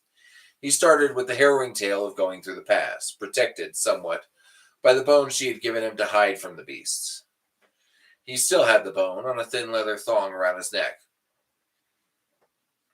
Seeing no need to be rid of it after she had gotten safely through, she listened without comment as he wove the tale, and when he told of Richard's capture by the Mord Sith, she didn't turn to show her face, but he saw the muscles in her shoulders tense for the briefest of moments. With no small amount of emphasis to make his point, he related how Dark and Rawl had taken the Nightstone from Richard, the Nightstone she had given him to see him safely through the pass. He scowled at her back as she picked a plate off the floor. I was nearly killed by that stone. Dark and Rawl used it to trap me in the underworld. I escaped by the thinnest of hairs. You almost got me killed giving that thing to Richard. Don't be a thick-headed fool, she scoffed. You be smart enough to save yourself. Had I not given the Nightstone to Richard, he would have died in the pass, and then Dark and Rawl would have won, and right now would no doubt be torturing you. You would soon be dead. By giving the stone to Richard, I saved your life. He shook a leg bone of some sort at the glance she cast over her shoulder. That thing was dangerous. You shouldn't go handing out dangerous things as if they were a stick of candy. Not without warning people, anyway. He had a right to be indignant. He had been the one sucked into the underworld by that wretched stone. The woman could at least pretend to be contrite. Zed went on with the story of how Richard had escaped, although he had a web around him hiding his identity, and how the Quads had attacked Chase, Kaelin, and himself. He had to make an effort to control his voice at the telling of what had almost happened to Kaelin, and how she had called forth the Kandar and killed their attackers. He finished with how Richard had tricked Dark and Rawl into opening the wrong box. He told her how the magic of Riordan had taken Dark and Rawl for his mistake. Zed smiled to himself as he reached the end of the story. Telling her that Richard had somehow gotten past Kaelin's power, that they were free to love each other. He wasn't about to tell her how. That was not for anyone to know. And they were happily together now. He was pleased that he had managed to tell the story without having to delve too deeply into some of the more painful events. He didn't want to have to revisit some of those hurts. She didn't ask any questions, but came and put a hand on his shoulder, saying that she was relieved all of them had survived and won. Zed was silent after the telling, at least as much as he wanted to tell of the tale. He set to stacking the pile of loose bones into the corner where she said they belonged. By the way they were scattered about, the Gripper must have sought refuge in them. A sorry mistake. That people called Addie the Bone Woman was small wonder. The house had little else in it. Her life seemed devoted to bones. A sorceress dedicated to bones was a troubling concept. He saw little evidence of potions, powders, or the usual type of charms. Any of the typical things he knew to expect from a woman of her talents. He knew what she was probing into, just not why. Sorceresses usually confined their concerns to living things. She was a searcher into things dark and dangerous, things dead. Unfortunately, that was what he was doing too. If you wanted to know about fire, you had to study it, he guessed. Of course, it was a good way to get burned. He knew he didn't like the analogy at the moment. It popped into his head. He looked up from the bone pile as he placed the last of them.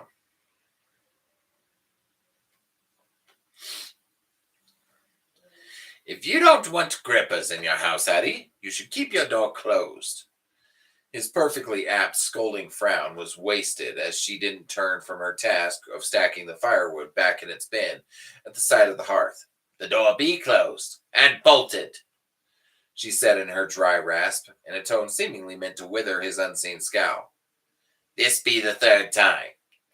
Picking up a bone that had been hiding behind a stick of firewood, she straightened and carried it to him.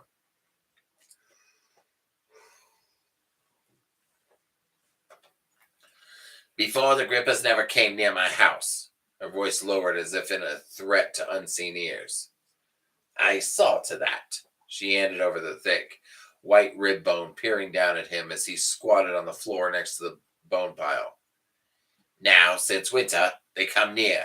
The bones no longer keep them away. The reason be a mystery to me. Addie had lived in this past a long time. No one knew as well as she its dangers, its quirks, its vagaries. None knew better than she what it took to be safe here, to live on the cusp between the world of the living and the world of the dead. At the edge of the underworld, of course the boundary was gone now. It should be safer here now. He wondered what else was going on that she wasn't telling him. Sorceresses never told all they knew. What was she doing still living here with strange and dangerous things happening? Stubborn women, sorceresses, a lot of them.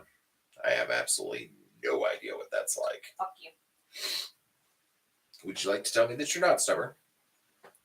Fuck you. That's what I thought. Eddie limped slightly as she walked across the room, lit only by the fire. Light the lamp? Following behind, Zed swept a hand in the direction of the table. The lamp lit itself, adding a soft glow to that of the fire in the large hearth, made of smooth river stones, and helped illuminate the dark walls of the room. Every wall held white bones. Shelves lined one wall, and were stuffed to overflowing with the skulls of dangerous beasts. Many of the bones had been made into ceremonial objects. Some had been made into necklaces, decorated with feathers and beads, and some had been inscribed with ancient symbols. Some had spells drawn on the wall around them. It was the oddest collection he had ever seen. Zed pointed a bony finger down at her foot. Why are you limping? Addie gave him a sidelong glance as he stopped and lifted a spoon from a hook set into the mortar at the side of the fireplace. The new foot you grew me be too short. Zed stood with one hand on a knobby hip, and the stick-like fingers of the other holding his smooth chin as he looked down at her foot. He hadn't noticed it wasn't long enough when he had grown it back. He had needed to leave the spoon after it was done, or he needed to leave soon after it was done. Maybe I could grow the ankle a little longer, he wondered aloud. He took his hand from his chin and flourished it in the air. Make them even. Addie glared over her shoulder as she stirred the stew. No, thank you. Zed arched an eyebrow. Wouldn't you appreciate having them both even? I appreciate you growing my foot back for me. Life be easier with the two of them. I did not realize how much I hated that crutch, but the foot be fine the way it is. She lifted the long-handled spoon to her lips, blowing on the hot stew. It would be easier if they were even. I said no. She tasted the stew. Bags, woman, why not? Addie tapped the spoon clean on the edge of the iron kettle and hung it back on its hook, then lifted a dented tin from the side of the mantel, unscrewing the lid. Her voice was quiet, her rasp softer. I do not wish to revisit that pain.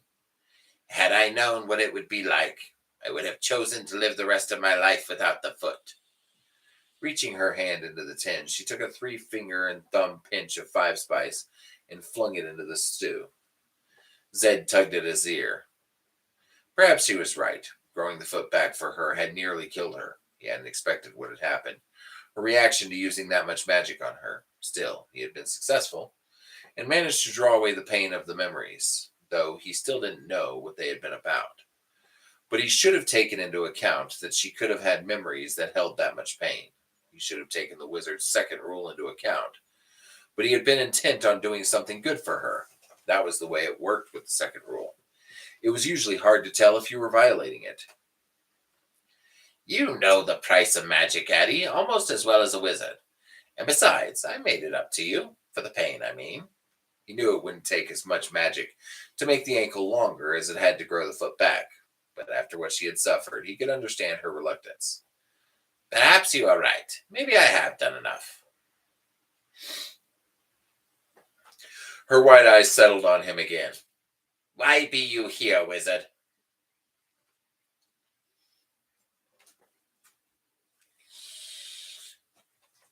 He gave her an impish grin. I wanted to see you. You are a hard woman to forget. And I wanted to tell you about Doc and Rawl being defeated by Richard. That we won. He frowned at her stare.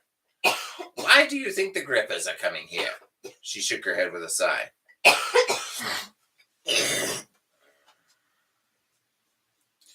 This is me trying to avoid something with BD, by the way. She shook her head with a sigh. You talk like a drunk man walks, in every direction but where he be headed. She flicked a finger toward the table, indicating that she wanted him to get the bowls. I already knew we won. The first day of winter has come and passed. Had Rawl won, things wouldn't be so peaceful as they are, though I'd be pleased to see your bones again.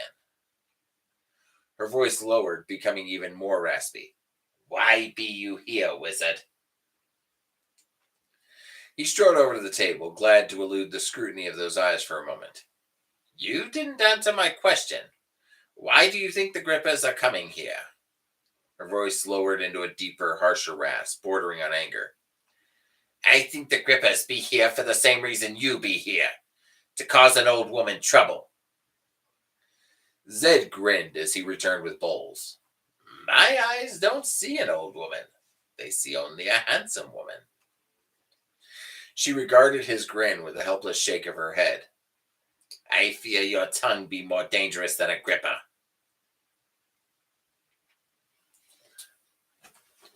See, babe, aren't you glad I'm not like Zed? Oh, yeah. I don't use flattery and tricks to cover things up. Yes, you do. I do not. By the way, have I mentioned how absolutely gorgeous you look today? Have I mentioned how much I don't like the sucker? I'm not sucking up. He handed her a bowl. Have the Grippers ever come here before? No. She turned and began spooning stew into the bowl. When the boundary be in place, the Grippers stayed in the past with the other beasts. After the boundary went down, I not see them for a time. But when winter came, so did the Grippers. That not be right. I think something be wrong. BD is just fine. She is coughing because of medicinal purposes. No, it's- He exchanged the empty bowl for the full, holding it to his nose and inhaling the aroma. Maybe when the boundary finally failed, there was no longer any hold over them, and they simply came out of the past. Maybe. When the boundary failed, most of the beasts went with it, back into the underworld. Some were freed of their bonds and escaped into the surrounding country. I never saw any Grippers until the winter came, nearly a month ago. I fear something else happened for them to be here. Zed knew very well what had happened, but didn't say so. Instead, he asked, Addie, why don't you leave? Come away with me. To Aidendrill, it would be, No! Her mouth snapped closed. She seemed almost surprised by her own voice. She smoothed her robe with her hand, letting the anger leave her face, and then took the spoon out of the hand with the bowl and returned to dishing out stew. No, this be my home. Zed watched silently as she worked over the kettle. When finished, she carried her bowl to the table, set it down, and retrieved a loaf of bread from over the counter. From a shelf behind a blue and white striped curtain, she pointed with the bread to the other empty chair. Zed set his bowl on the table and sat, hiking his robes up as he folded his legs underneath himself. Addie lowered herself into the chair opposite him and sliced off a chunk of bread, using the knife point to push it across the table before she looked up to meet his eyes. Please, Zed, do not ask me to leave my home. I am only worried for you, Addie. Addie dunked a chunk of bread in her stew. That be a lie.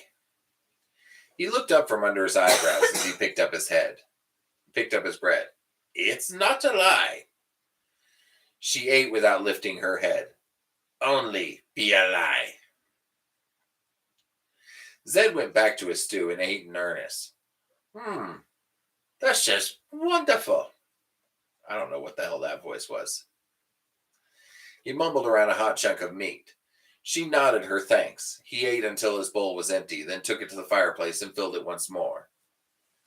On his way back to the table, he swept his hand around at the room, pointing with his spoon. You have a lovely home, Addie. Quite lovely. He sat and picked up the bread as she passed it to him. He put his elbows on the table, his sleeves slipping up his forearms as he broke the bread in half. But I don't think you should be living here all alone. Not with the grippers and all. He gestured with the bread to the north. Why don't you come with me to Adriel? It's a lovely place, too. You would like it there. There's plenty of room. Kinlan could see to it you have your choice of places to live. Why, you could even stay at the keep if you preferred. Her white eyes stared at her meal. No. Why not? We could have a good time there. A sorceress could have a grand time in the keep. There are books and... I said no. Always so stubborn. What? This is you in 50 years. Yes. Your point is. He watched her as she went back to eating stew. He pushed his leaves up further and did the same. He couldn't eat long. He set the spoon in the bowl and looked up from under his eyebrows. Addie, there is more to the story. More I haven't told you. She lifted an eyebrow. I hope you do not expect me to look surprised. I not be good at pretending. She bent back over her bowl. Love you, dear. Addie, the veil is torn. Her hand paused with the spoon halfway to her mouth. She didn't look up. What do you know of the veil? You do not know what you speak of. The spoon completed its journey. I know it's torn. She scooped up the last piece of potato from her bowl. You speak of things that are not possible, wizard. The veil not be torn. She stood picking up her bowl. Be at ease, old man. If the veil be torn, we would have a lot more than grippers to be worried about. But we don't. Zed turned, putting a hand on the back of his chair, watching her limp toward the kettle hanging from the crane of the fireplace. The stone of tears is in this world, he said in a quiet voice. Addie halted. Her bowl fell to the floor, clattering in the thick silence, and rolled away. Her hands were held out before her as if she still held it. Her back was stiff. Do not say such a thing aloud, she whispered. Unless you be certain beyond doubt. Unless you be certain on your honor as first wizard. Unless you be willing to offer your soul to the keeper if you be lying. Zed's fierce hazel eyes watched her back. I pledge my soul to the keeper if I'm telling you a lie. May he take me this instant. The stone of tears is in this world. I have seen it. Dear spirits, protect us, she whispered weakly. Still, she did not move. I'm really getting the voices messed up on this one. Tell me what fool thing you have done, wizard. Addie, come and sit down. First, I want you to tell me what you are doing living here in the past, and what used to be the past. What have you been doing living at the edge of the underworld, and why you won't leave? She spun to face him, one hand gripping the skirt of her robe. That be my business. With his hand on the chair back, Zed pushed himself to his feet. Addie, I must know. This is important. I must know what you have been doing so that I may know if it can be helped. I know very well the pain you live with. I saw it, remember? Oh. I know very well the pain you live with. I saw it, remember? I don't know what caused it, but I know how deep it is. I would ask you to share the story with me. I ask you as a friend to confide in me. Please don't make me ask as first wizard.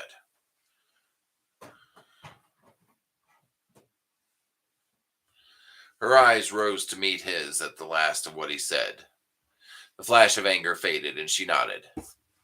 Very well. Perhaps I have kept it to myself too long. Perhaps it would be a relief to tell someone, a friend. Perhaps you will not want my help after you hear. If you still do, I expect you to tell me all that has happened. She thrust a finger in his direction. All. Zed gave her a small smile of encouragement. Of course. She limped to her chair just as she sat down. The largest skull on the shelves suddenly thudded to the floor. Both stared at it. Zed walked over and picked it up in both hands. His thin fingers stroked tapered, curved fangs as long as his hand. The skull was flat on the bottom. It shouldn't have been able to roll off the shelf. He replaced it solidly as Addie watched. It seems, she said in her rasp, that the bones want to be on the floor lately. They keep falling down. Zed returned to his chair after a final frown to the skull. Tell me about the bones, why you have them, what you do with them, everything. Start at the beginning. Everything. She folded her arms across her lap, briefly looking as if she wanted to run for the door. It'd be a painful story to tell. Not a word of it will ever touch my lips, Addie.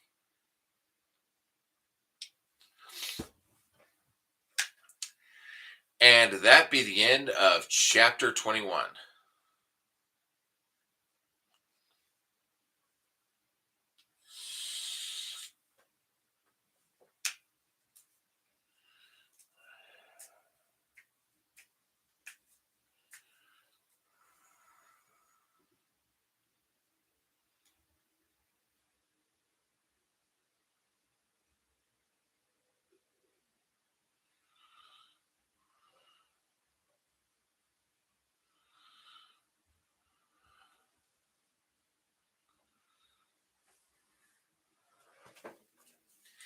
That be the end of chapter 21.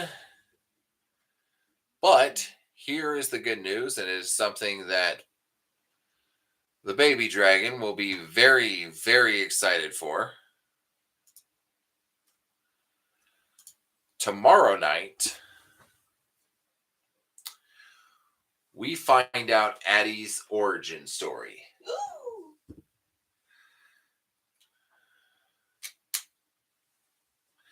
We find out where she's from,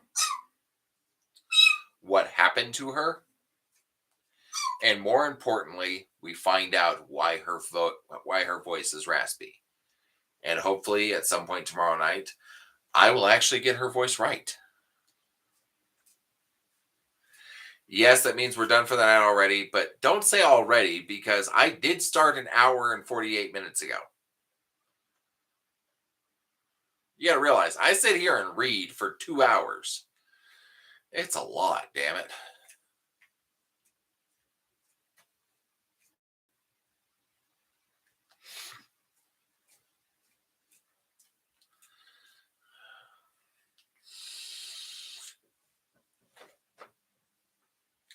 Addie doesn't want to smite Zed. Addie wants to ride Zed, but not smite him. It's very different. What do you think, babe? I would agree.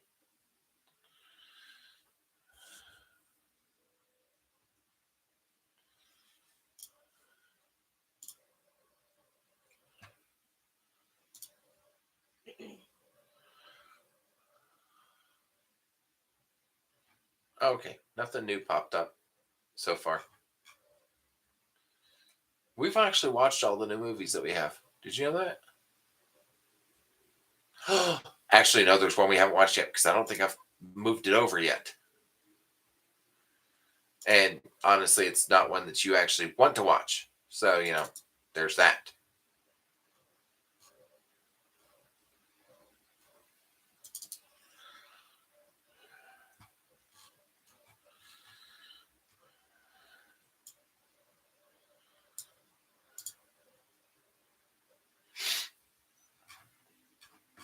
It's because I put it in the wrong folder. That's why I didn't move it over. No, Zed does not know. When Zed finds out, let's just put it this way. It is the first and pretty much only time you see Zed truly angry.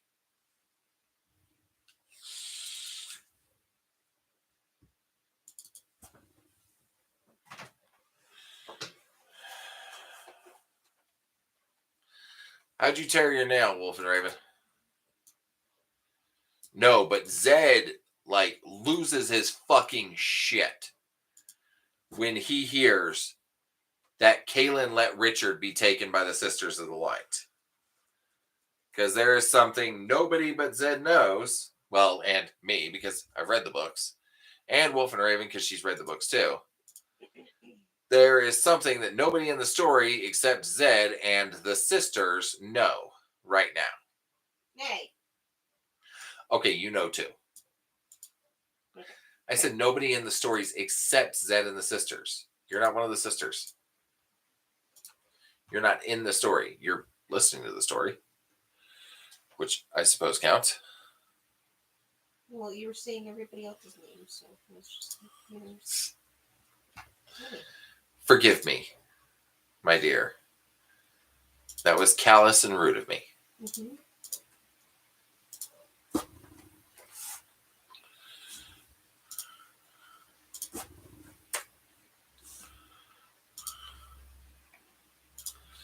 I think I'm going to put this in drama historical. No, actually classic stories. Because Cyrano definitely needs to be in classic stories.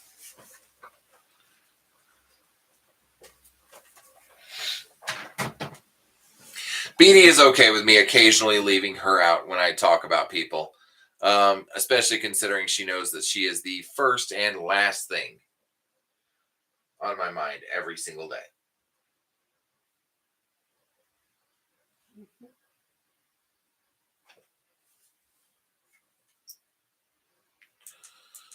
Ah, there we go. It's not quite so bright. There we go. And there we go, my love. The last new movie has been moved over, and I promise I will not force you to watch it with me. Nothing for dogs.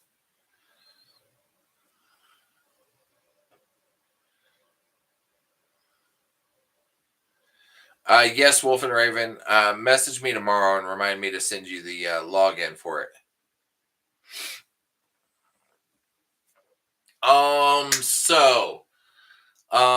There is, there's a few. Technically, the one last night was not an essay scene. Last night was her opening herself up to an underworld beast so she can get the gift of a male. But there was consent in that. It was just really fucked up consent.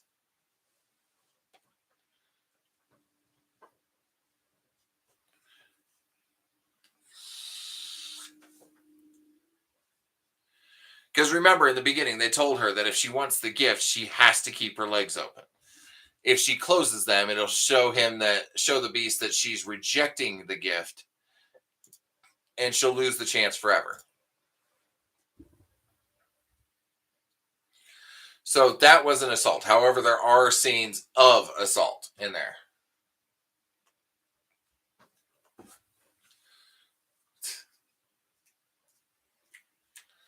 So let's see. There are scenes of SA, and I believe the first book, the third book,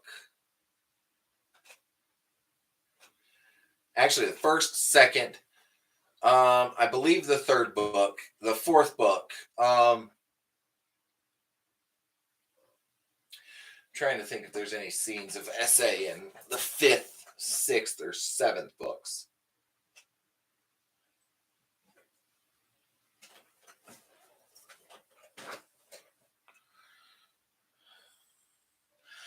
It doesn't really go into much detail.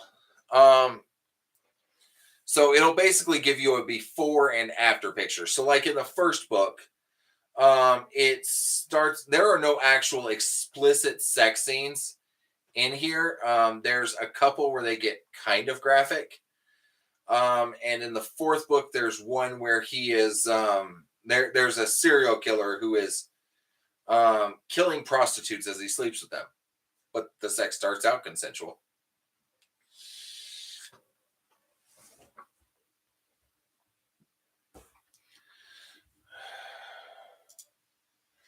Really? Everyone? Wolf and Raven?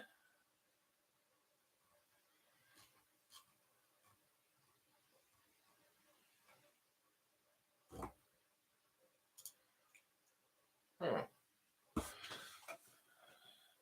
need to reread them.